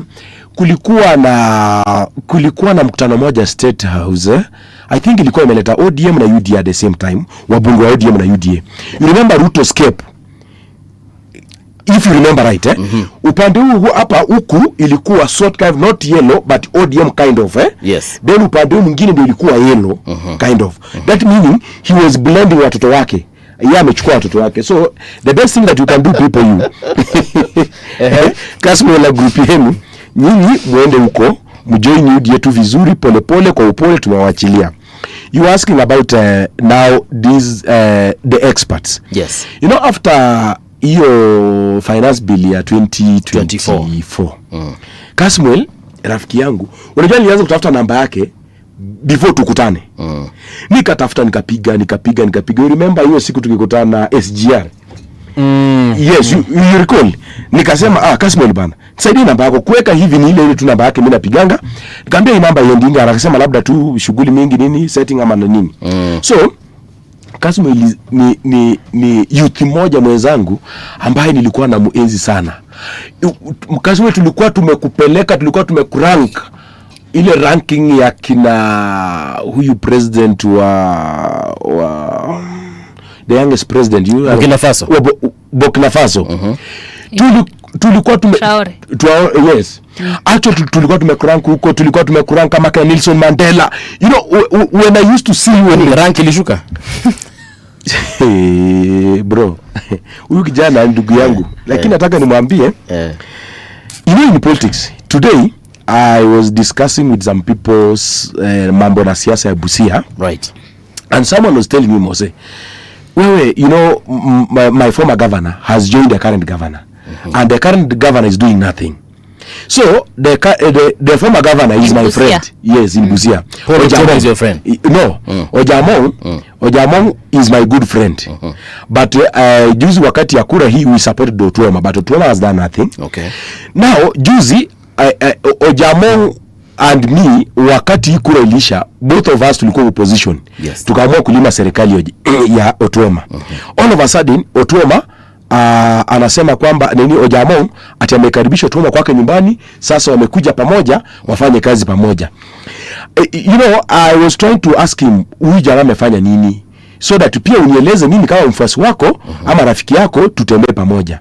You know, in politics there is two things more so with the incoming politicians. Yes. Leaders in this country or in this world. There's two things that you heri ubaki na umaskini ya mfuko, si umaskini wa nini? Akili.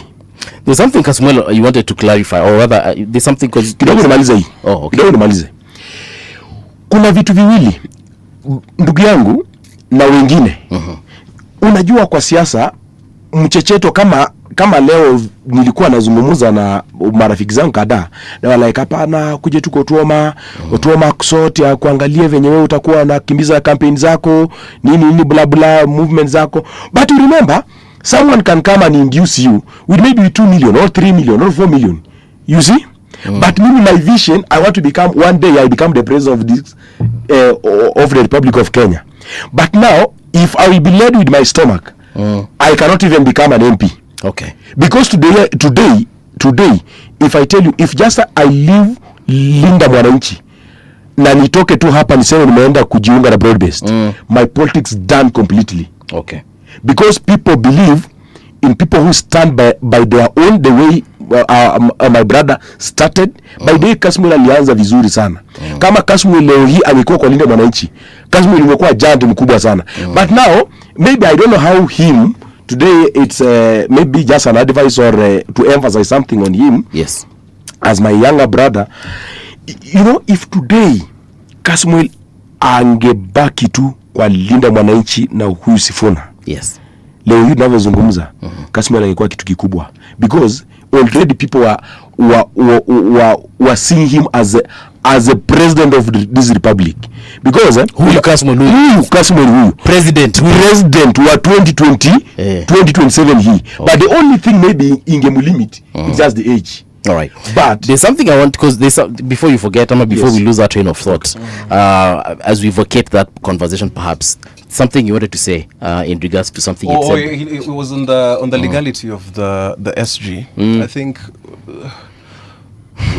regarding your story, SG, if you think about who the Secretary General is basically the spokesperson of the party, and it's a secretarial role where you report only the things that the Central Management Committee has communicated. So the reason why I was saying even legally, then if he were the legal SG, the decision that was ratified by the people, wakasema kwamba tumemtimua Sifuna, and it was ratified by the NDC. And I remember even they had a parallel NDC, but the reason why it was not binding to the party is that this is where the party is at. I'm not discrediting in any way anyone's political rights, but I think it is it would be misleading to the public. But again, it's not misleading because it's flat out, and people know that our current SG is Mheshimiwa Catherine Omanyo. Yeah. And that's why even woman rep for Busia, right? Yes, the woman representative member of parliament for Busia. That's why Kina Sifuna were at the PPDT, the political parties dispute resolution tribunal. Yeah. And it still has been brought back to the party. So I think in terms of moving forward, I was not saying that they should vacate, because some of the utterances they've made in public, to the point where you've called, for example, our party leader mediocre and whatnot. I'm just saying, for example, if you think you have such a big name, you see, for me, kama pali nilikuwa, nilisema, hapana, hapa, mimi sitafanya hapa kazi tena, ninataka kuenda kujiunga na Mheshimiwa Raila Odinga. And I turned my back and I said, sirudi huko tena. When I saw that the values here are not aligned. You see, that's what I say. If you see your values do not align. You see, me, I don't have a problem with Linda Ground, with Musa. No, specifically with Musa, kwa sababu yeye alikaa akasema hii upande ingine it does not favor me. Sisikiangi akijiita youth leaders juu wa ODM wa wapi. He has made a clear line, akasema mimi ni wa huku. But at the elected leaders, yes, who are saying that they have a splinter group, why would you, for example, go and form another party and you've not resigned from ODM? That's what I'm saying. I don't have a problem with any young person who's involved in any political formation. Kwa sababu huyu, as I know him as a mobilizer, hata bunge ataingia.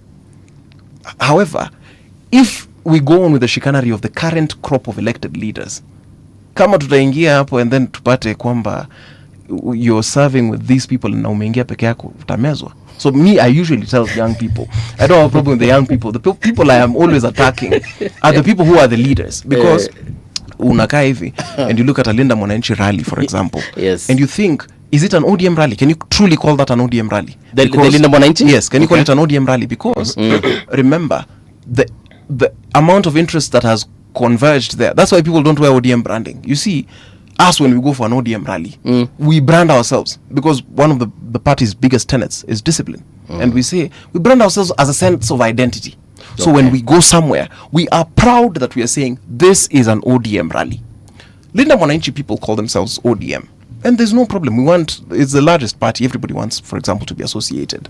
However, can the whole crowd wear ODM capes? It becomes tricky because you have Jubilee's interests there by way of Pauline Choroge. And you can even see the crack in leadership. Of course, these are teething problems, but we have to highlight them. For example, even when they were in church yesterday, Pauline Njoroge stands up and says, "Sisi tuna kiongozi wetu nani? Sifuna."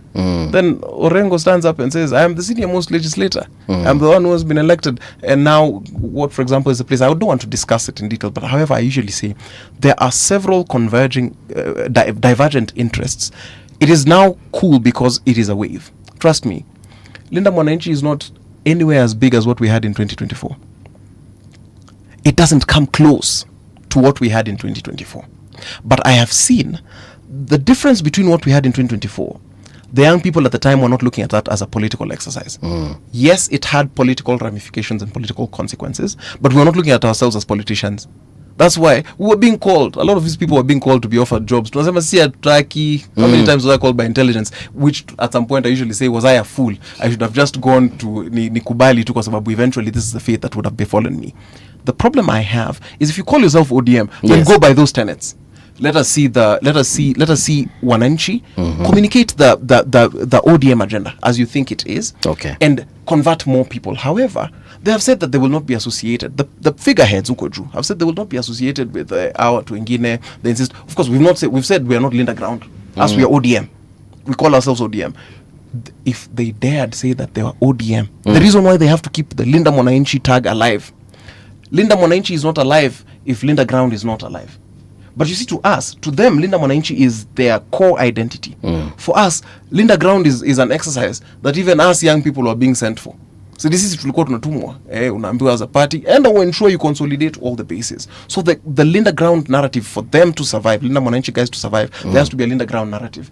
But us, we've said, apana, now it's just ODM tuko tayari. So mambo Linda Ground is neither. See, we have already consolidated our bases. It was just like an exercise, just the same way you can do a cleanup, the same way you can do a funds drive, a charity drive. Tulishaenda, we've consolidated all our bases around the country. All right. Umemaliza Kasmuel? Yeah, go for it. Wacha ni let me say something about the Linda Ground thing, and mahali pa Linda Ground ilikufia ni hapa. Wanapenda kuzungumza na mifano. Unajua hawa wameenda kuoleka kule. Lakini ile ndoa, unajua sasa we huku umezaa watoto 5, unaenda kwa yule bwana na unasema hapana, mimi watoto yangu ni wawili, hawa wanaona nimewaleta hapa. Without knowing kule nyuma kuna watoto wengine. So baada ya yule mwanaume mwingine ambaye sasa wacha tumuite yule UDA, kujua kwamba uliacha watoto wengine wawili huko na wale watoto wanasumbua na wako na usemi sana, huenda ikawa hata hii mali ambayo niko nayo ndari wale watoto wanakuja kurithi. Therefore unaamua sasa ni kuchange strategy, kusema kwamba pana, mimi siitwi sasa Linda Ground, mimi naitwa nani? Mimi sasa naitwa ODM. Hiyo ndio the whole scenario. You remember when we were coming to Kisumu as Linda Mwananchi, si walikuwa wameapa tutakanyaga Kisumu, wakapa pesa ikamwagwa Kisumu, guns wakamwagwa, kila kitu, wakamobilize watu, msiende mkutano, msifanye nini. But nakumbuka PS Raymond ali make sure akamobilize na akasema for sure there will be no chaos, and people were warned in advance. No, let me tell you, it was a defeating strategy. After si wajinga pia siendi anaishi na intelligence yote. So intelligence imewaambia kwa ground bro, hata mkimwaga pesa kiasi gani, these people are charged. So the only thing ni kutumia ile the method round. So kusema tu kwamba msikuwe na kiasi yote. But you remember early in the morning, me myself, I passed Kondele. Yes. Because I slept there at Joventure Hotel. So when I was passing to Kondele, going now to Sosa Hotel, I got a group of more than 1,000 youths. Mapikipiki, wamebega mipini ya jembe, panga live. Who are those people? Now Kondele roundabout, just adjacent there, we have a police station. Unaelewa? So ilikuwa ni strategy, si ati walijua watu wafanye hivyo ndio isijulikane tumeshindwa. Lakini baada ya siku tulikuwa tumewafanya magani, tumewalemea. So but at the end of the day you had a peaceful meeting. Linda Mwananchi thing, you cannot stop it. No, but I'm asking, at the end of the day, yes, you had a peaceful. We had a peaceful. Okay. Tia gas ilikuwa Kisumu ama wapi? Hii tia gas ilipigwa hapa roundabout after hao vijana au goons, the so called goons wenye walikuwa wameletwa hapo, So ni script ambayo huwa inatengenezwa kila siku katika nchi yetu. Wewe unaelewa hii ni siasa. Ni script ambayo ilikuwa imetengenezwa pale kidogo so that wapige because my lecturer would tell me let's not make sweeping statements. However, I agree with you in terms of Linda Mwananchi is a very vibrant group right now, and it's a huge one. There was a meeting in Machakos County, I think about 2 or 3 weekends ago.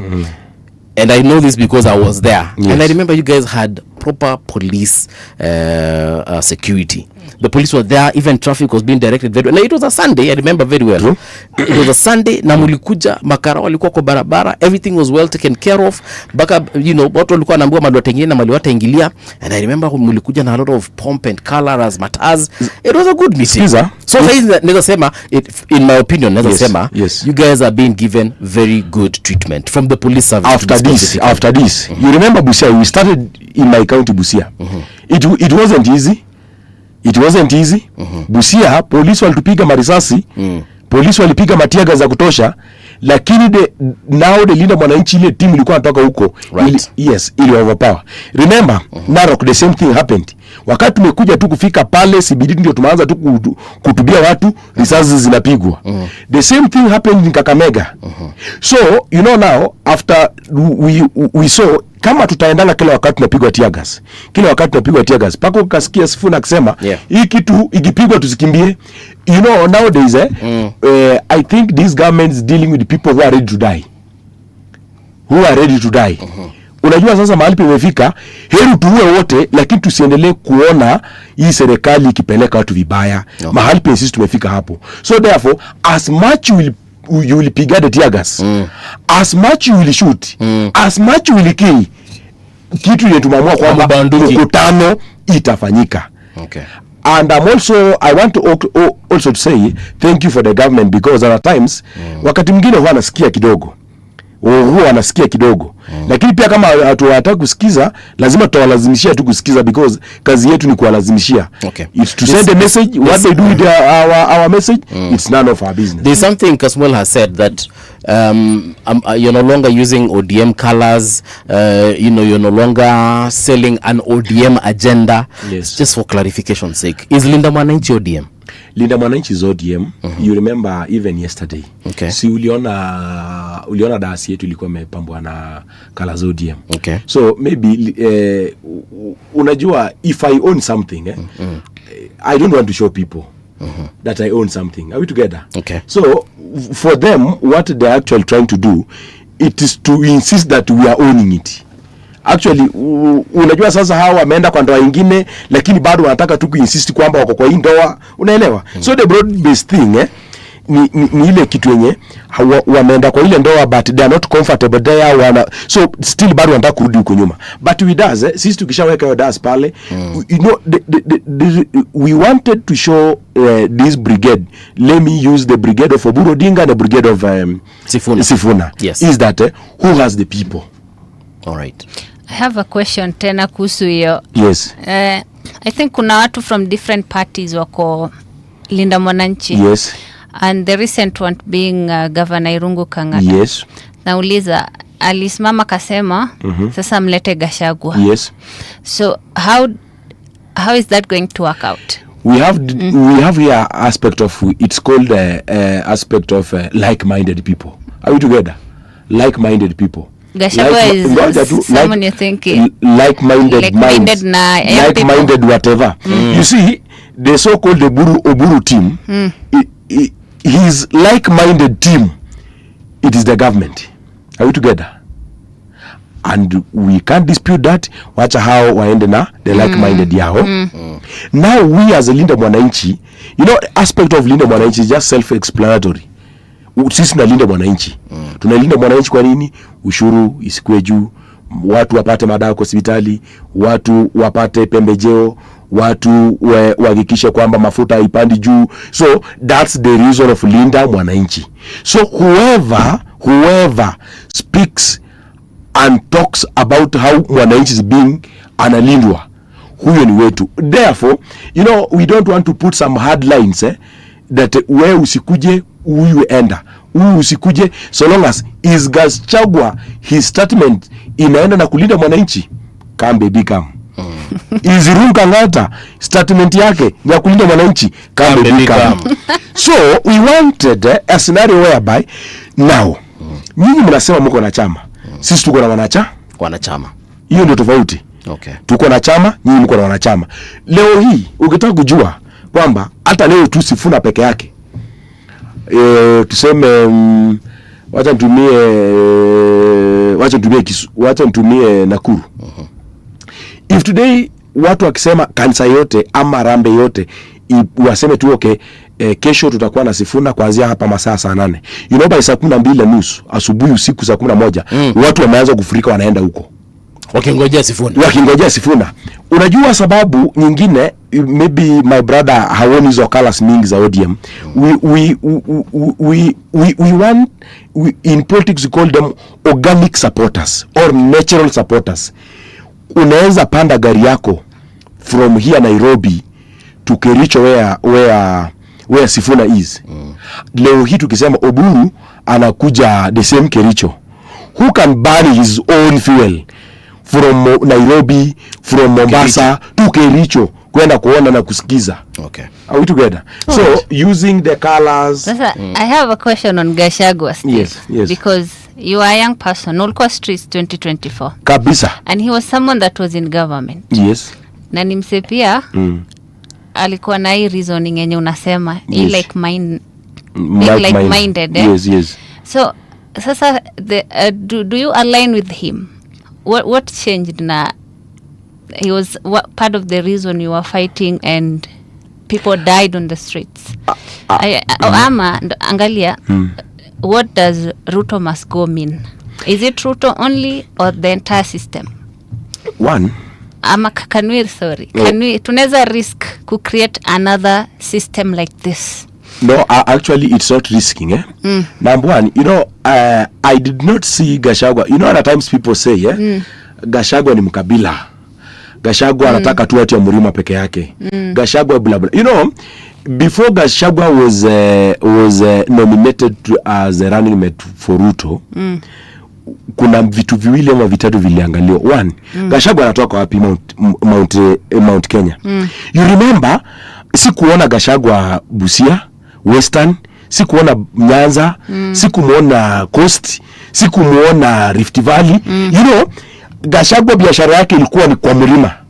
And he delivered. You know, today if today Gachagua anakuja na uliza ile share, unajua kwa hii siasa interest pia tunaweza sema haikui mbali sana na hii siasa. Leo hii mimi nimesema nangangana kutafuta kura za linda mwananchi kule Busia, si ndio? Na nimesema Busia I'll deliver 200 ama 300 votes kwa linda mwananchi. If I deliver 300 votes kwa linda mwananchi, so ikifika hiyo time unajua lazima hata hii kwa hii coalition yenye nakuja hii, hata kwa hii Deputy Sokole broad based, lazima kila mtu atapewa keki yake. Slot zangu zitakuwa gani? Nitapewa mimi mwenyewe naibu wa rais, nitakuwa na mawaziri wangapi? 4, PSS wangapi, tutakuwa na madirectors wangapi. So after hiyo unajua kitu mimi napenda Gachagua tu ni kitu moja. Na hiyo ndio mind yangu. Mimi you cannot corrupt my minds. After tumengangana tumepata, then unakuja kuniruka. Hii hapana. Yenye tulikubaliana nipatie. Na kama anataka the top seat. Not the top seat. You know, before entering Nauliza if the opposition actually unites. Mtakaje chini muamue. How are you guys going to align all your minds mseme we've settled on this even if it's not Sifuna? No. Is that it ama mmesema Sifuna ndo anaendea the top seat, the rest you can bargain? How does it work? I really want to understand it. Okay, serikali ni kubwa kitu ya kwanza. Unajua united opposition ikikuja kujiunga na linda mwananchi, it will become a big thing. After becoming a big thing, maybe unaweza ona na jamaa hii kiki yao watagawaje. Serikali ni kubwa. Tuko hapo na rais mwenyewe. Siku tuko na naibu ya rais. Tuko hii kiti ya msali inaitwa nini? PCS. Prime Cabinet Secretary. Tuko na speakers kwanza wawili. wa National Senate. So kidogo tu unaona vile kikati ketu tunaweza kukula paka tunapatia wengine bakshishi. Na wenye wanakula ni wenye tu tumekuwa tukipinga, unanielewa? Yes. So we are not getting rid of the system that we have been fighting, especially for the second. What changes? You know, we can have a good, nice president. Before Uma answers that one, yes, because I can assure you, yes, not even Kalonzo can answer that question. Yeah, it's not something. But Kasmuel, I have an issue. I have a question rather, in regards to the formation that is ODM currently, and the fact the one that is minus Linda Mwananchi. So basically, let me call it Linda Ground for now. What is the plan for 2027? Because we've had the party leader saying that he's going to, fight for his current seat, which is the Senate, and I'm assuming Gladys Wanga is still going to go for the governor's seat. So what's the plan as far as 2027 is concerned? I think we've made it abundantly clear as ODM we've made it abundantly clear as ODM what our 2027 plan is. The whole point of a political party is to capture power and to ensure that there's equitable and fair distribution of the national resource. That's the whole point of capturing power. As ODM, while the presidency would be the most ideal pathway to ensuring that we are the custodians of the distribution of the national cake, it behooves us to partner with like-minded people, so that we can go it alone or we can go it with like-minded people. As a broad-based team, we currently have decided that we are willing to have a conversation with President William Ruto in supporting his bid for his re-election. Yes. Ensuring that we find ways now more, again, just as we're saying, we also ensure that we have better representation. So we retain whatever positions we have in government currently and look forward to increasing our influence in service delivery for Kenyans. So I don't think it is a confusing thing for our party leader to want to retain his Senate seat. He could decide by Jove that he wants to be president, because the person in the party that gives presidential direction is a party leader according to the ODM constitution. And he also is in charge of leading negotiations with other parties in terms of coalition building. So if Dr. Oburu says that he wants to run for presidency, then that will be the ODM position. As it stands, we are focused on service delivery for the people till 2027. As things look, we are more than likely to support President William Ruto for his re-election bid, with a view of increasing the influence of ODM in governance. Because remember, even this partnership, it is not lost on us that it was signed by Sifuna. Yes. The person who signed it and the person who midwifed it. We cannot make it look like there are certain people who jumped from ODM and went to President Ruto. This was a partnership between His Excellency Raila Odinga and the President William Ruto. So anybody who tries to spin, if you spin any other narrative, it's okay for us to say, it's okay for us to disagree, but let's not be dishonest. Let's say, this is why I did this. I did this because of political expediency. But the broad-based arrangement was not strong-armed. Yeah. Baba was not strong-armed into the broad-based arrangement, because remember, we got the full support of the president as we were going into our bid for AUC, which I worked with Mzee very closely.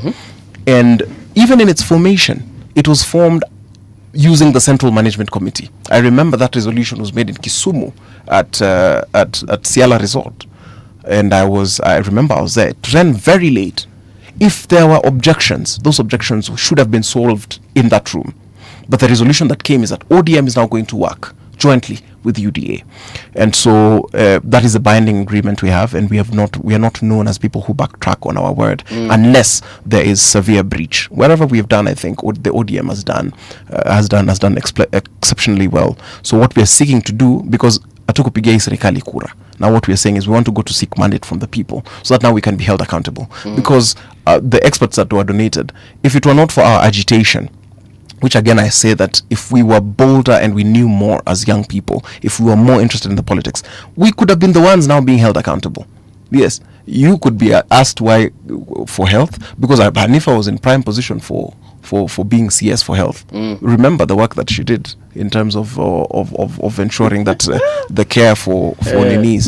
I might have my differences, but I might have my differences with Hanifa, but she played a very instrumental role. But we didn't step up. When the time called for people to take action for the country, we stopped at the streets. Right now, we could be saying, what's happening at health? Whatever. What's happening to the youth? Now what we're saying is, let us now go seek that mandate. When we win the election, now we are held accountably fair and square, because some of the burdens that we're being forced to bear are not our burdens as ODM. We had a different idea of governance, but now we found a point of convergence. So personally, I think that is the party position. Again, the party is in constant communication. It's in constant consultation. I see there was a Central Management Committee meeting earlier today. I'll go and read the resolutions. I think it's consistently advancing and improving its positions. Okay. So currently, where it stands, we will work with President William Samoei Ruto. All right. If anything changes, the information now trickles down from the party. I'm not in a position to say definitively this is what the party will do. But currently, as it stands, depending on the communication that I've seen from the party and the public position, is that we will work with President William Ruto. Faith Odhiambo, former LSK president, yesterday. Was it yesterday? Yeah. Yes. Yeah, yesterday was at a Linda Mwananchi rally. What does this mean? What do you think it means, rather, going forward as far as the larger ODM politics is concerned? And Governor Irungu. Considering ako UDA bado. To be fair, all these people you're asking me about, they have no influence in ODM. Faith Odhiambo has zero influence in ODM. Governor Irungu Kangata is not an ODM governor. Yeah. So whether or not they join Linda Mwananchi rally, I think it's of little consequence to ODM. If anything, you need to remember that Faith Odhiambo is a product of Raila Odinga. She was going to lose her campaign until Baba's intervention. However, it just her campaign shows... at LSK? At LSK. Okay. Yes, if you go back to history, she was going to lose it.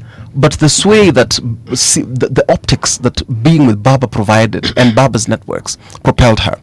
And I think maybe she's coming of age, and I think it is a good thing that we have a democratic space where everybody can join whatever formations they want to join.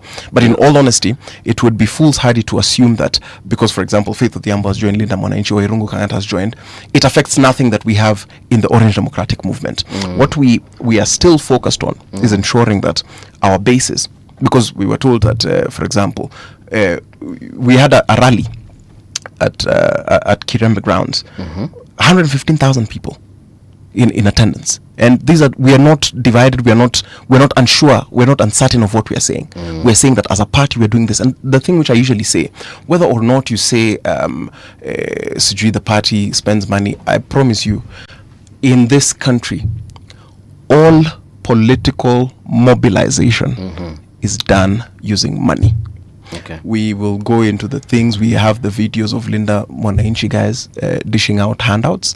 We have the videos of us dishing out the mobilization. So we should not sit down and pretend that there's a political rally that is organized devoid of finances. As ODM, we have said, we will deploy everything in our arsenal. As little as it is, ODM is a party that has consistently run on prudent resources. Right now, the little that we have, we will share. That more that we have, we will do this to ensure that there is a consistent, clear image. And that's what the other people are grappling with. Because if you say, for example, that your ODM identity is not something that you need to buy, Baba, who taught us the ideals, whenever he went to an ODM meeting, he wore an ODM cap. That's how we identify each other. I say, nah, we ni mwanachama. For example, if someone meets me on the road and I'm wearing, I say, mae, wewe ni mwanachama. We are proud of it. We do not do these things. We do not wear these things. It's like the way people wear an Arsenal jersey. You cannot say, when Arsenal ilikuwa inashinda, kila mtu amevaa jersey. Okay. It's the same thing which we say. For example, for us, it's about structure, it's about discipline, it's about organization and eternal vigilance. We will do whatever we can. Sometimes we even wear merchandise from previous rallies. That hiyo kofia, bora tu kofia imeandikwa ODM. Tunajua haijalishi kama imetolewa leo, haijalishi kama ni rally ya 207. Some of these old people, they come even with a calendar. Wanasema ndio hii hapa. So that's it in terms of like of our political organization. So for us, if you told me, for example, that the party leader has said something, I would think about it. If we heard that people in the structure of the party have joined another formation, now I'd say, oh, you see, this is worth discussing. But it's like if I heard somebody of little influence, of no influence. Little is zero influence in ODM. Okay, I promise you. ODM, but generally. You see, general influence, and if even you have general influence. You, if I had, for example, with faith. Wait. If I had that you have joined a political formation, yes, do you think it would affect ODM? No. It wouldn't. Do you think Faith Odhiambo joining any political formation will affect ODM? No. Okay. Because she has not identified publicly as an ODM member. All right. It's very different. I actually get your argument. Yes. Right. That's it. Because you're answering in the context that I asked. Yes, I'm answering in your context. Everyone has influence. Nani hapa kwa hii room hana influence? Oma. Yes. Kuna kitu ulikuwa unataka kusema Kasmuel akiongea. Unajua Kasmuel amesema wakati baba Raila Amolo Odinga sheria na itikadi yake lazima alikuwa amevaa kofia ODM akienda rally ndio atambulike kama mwanachama ODM. Unakumbuka pia vile unajua kama unajua isiwe kwamba ukizungumzia upande huu usipendwe upande mwingine. Unajua hii ni kama ni chapati. At the same time he is saying baba kwa sheria za baba hakuna siku yenye baba amesema tukitaka join kama utaki uache. After baba ameaga dunia sasa hiyo ndio mazungumzo yenye iko katika wale ambao walibaki kwa ule mrengo mwingine wa Mheshimiwa Oburu Odinga. Unajua leo hii kuambia ati Faith na Irungu Kangata if today assuming Irungu Kangata has joined now the ODM, yes, do you think hawezi ongeza any impact kwa ODM? Irungu akajoin ODM. Now the which ODM? ODM of Oburu, the Linda ground, this one, the other one. Do you think if today Irungu Kangata decided to join now the ODM ya kina hawa hii, si ndio? Haina impact ataweka? Mimi nasema haina. Kwa sababu already ako UDA kidogo tu. With the little knowledge niko nayo ya siasa. Yes. Na hii ninajibu honestly. Yes. Na msinichekelee kabisa. Kama kuna ka influence kadogo sana. Kadogo. Sababu ni kwa sababu hata ni jitetee. Yes. Kwa sababu he comes from the mountain region, right? Yes. That the mountain region doesn't really identify itself with ODM. Yes. So chances are actually him joining ODM he might lose some votes. Okay, Faith. Now Faith I believe can. Now and he is saying Faith cannot add anything completely. In politics mimi wakati nimeshinda kura 2017 jua nilishinda na kura 3. Okay, difference ya kura 3. Difference ya kura 3. Okay. Me in politics wishing away anybody. Ati huyu kwenda huyu mama tu huyu mni broker. Unajua broker ako na mabrokers wenzake. Ni kweli? Yes. So in politics mtu yote na unajua hiyo ndio imefanya leo hii the ODM before baba hafe na this the diluted ODM that we are having today, they are two different things. Unajua they started like this.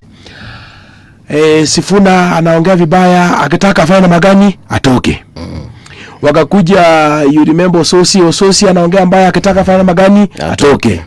Babo Wino ako na Kierera anataka kuwa party leader kama baba yuko akitaka afanye magani atoke. Akina nani mwingine akina likes of akina Kalib Hamisi mkitaka mfanye magani mtoke.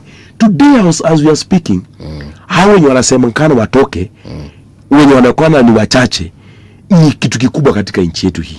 True. Ni kitu kikubwa vile nimesema hapo awali. Unajua hakuna vile unaweza sema leo hii ati Sifuna ametoka hana influence. Sisi tunajaza kidogo. Actually when we are going to Kisii iko mtu mwingine anajiongeza. You remember when this thing started Linda Mwananchi? Yes. I remember it was Onyonka, Sifuna, Babu, Hamisi, Mheshimiwa Mudenyo kule kwetu Funyula. They were about seven or so MPs with the zero governor Orengo. Yes, with one governor which is Orengo, two senators who is Sifuna and Ososi and about 7 MPs. Today as we are speaking, it's speaking very fast. Therefore, give it another 4 rallies or 3 rallies from today. You see, akina likes of akina, let me use akina Mili Odhiambo, Suba. Unajua ni mwili ndio yuko huko, roho iko upande mwingine. Roho iko Linda Mwananchi. Roho iko Linda Mwananchi. The utterances that Oburu's team wako nayo, those utterances inafanya wanajidondoa kila siku. Wanajidondoa kila siku. Whereby utajikuta kuna watu wenye wanakaa upande mwingine wa Oburu huku na tako moja, mwingine anataka kufanya magani kuchomoka. You remember the utterances that huyu expert anaitwa wa finance. Who is he? CS Mbadi. Uttered. Saying Mr. Expert. Expert wetu alisema kwa kama kuna watu wametuangusha ni our experts. You remember expert said in a certain, I think in a certain funeral there at his village, said that okay, after all Raila Odinga is not there, so we need to move on. And you remember someone who actually have made this guy called Mbadi to be where he is now. It's cutters of Raila Odinga.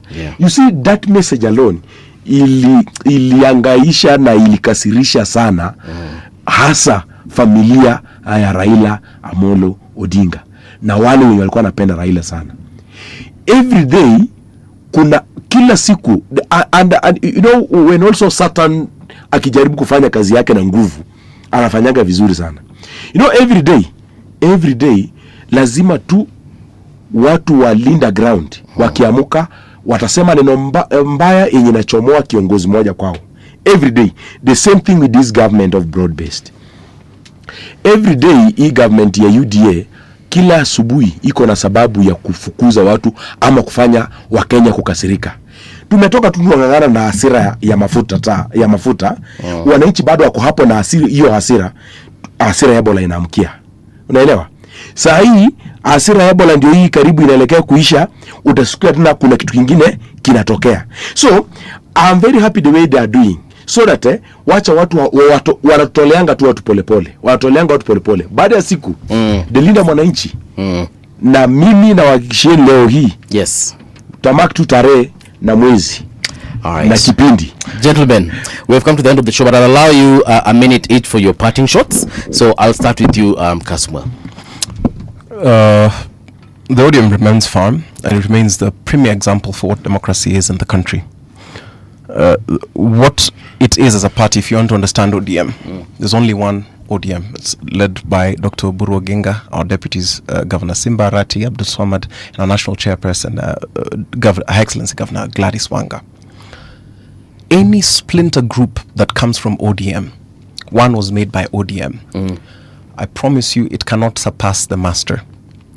We could give the Linda Mwananchi team 15 years of strategy and go to them in a snap election, and they still could not beat us.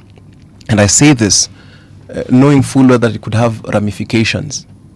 I'm here to say that whoever we shall decide as ODM to partner with, yes, will win the 2027 election decisively. Any dissident voices, and we will remember the silence of our friends during the times when we needed them. We'll remember the snide remarks. These ones are talking about a few utterances made, but we will remember the erosion of the ideals. We will remember the sowing of disunity in the party when the time comes. But I am going to tell you, if we put Sifuna to a contest, Sifuna and his entire team, I know they've not decided whether it's Sifuna, Orengo, Pauline, whether it's Jubilee, whatever, Jubilee, DCP, whatever that thing is. If Linda Mwananchi went against ODM in an election tomorrow, we're not even talking about broad-based, we're just talking about ODM. Yes. If we fronted them against the party leader, we would beat them. Now, as we are going to it as the broad-based, and we will come back to this show, I assure you, victory will belong here because we are organized and we have a vision that is outside vitriol and the quest for positions. Okay. Yeah. Omar. Yes. 1 minute is yours. Let me say this. leo hii tunaenda uchaguzi.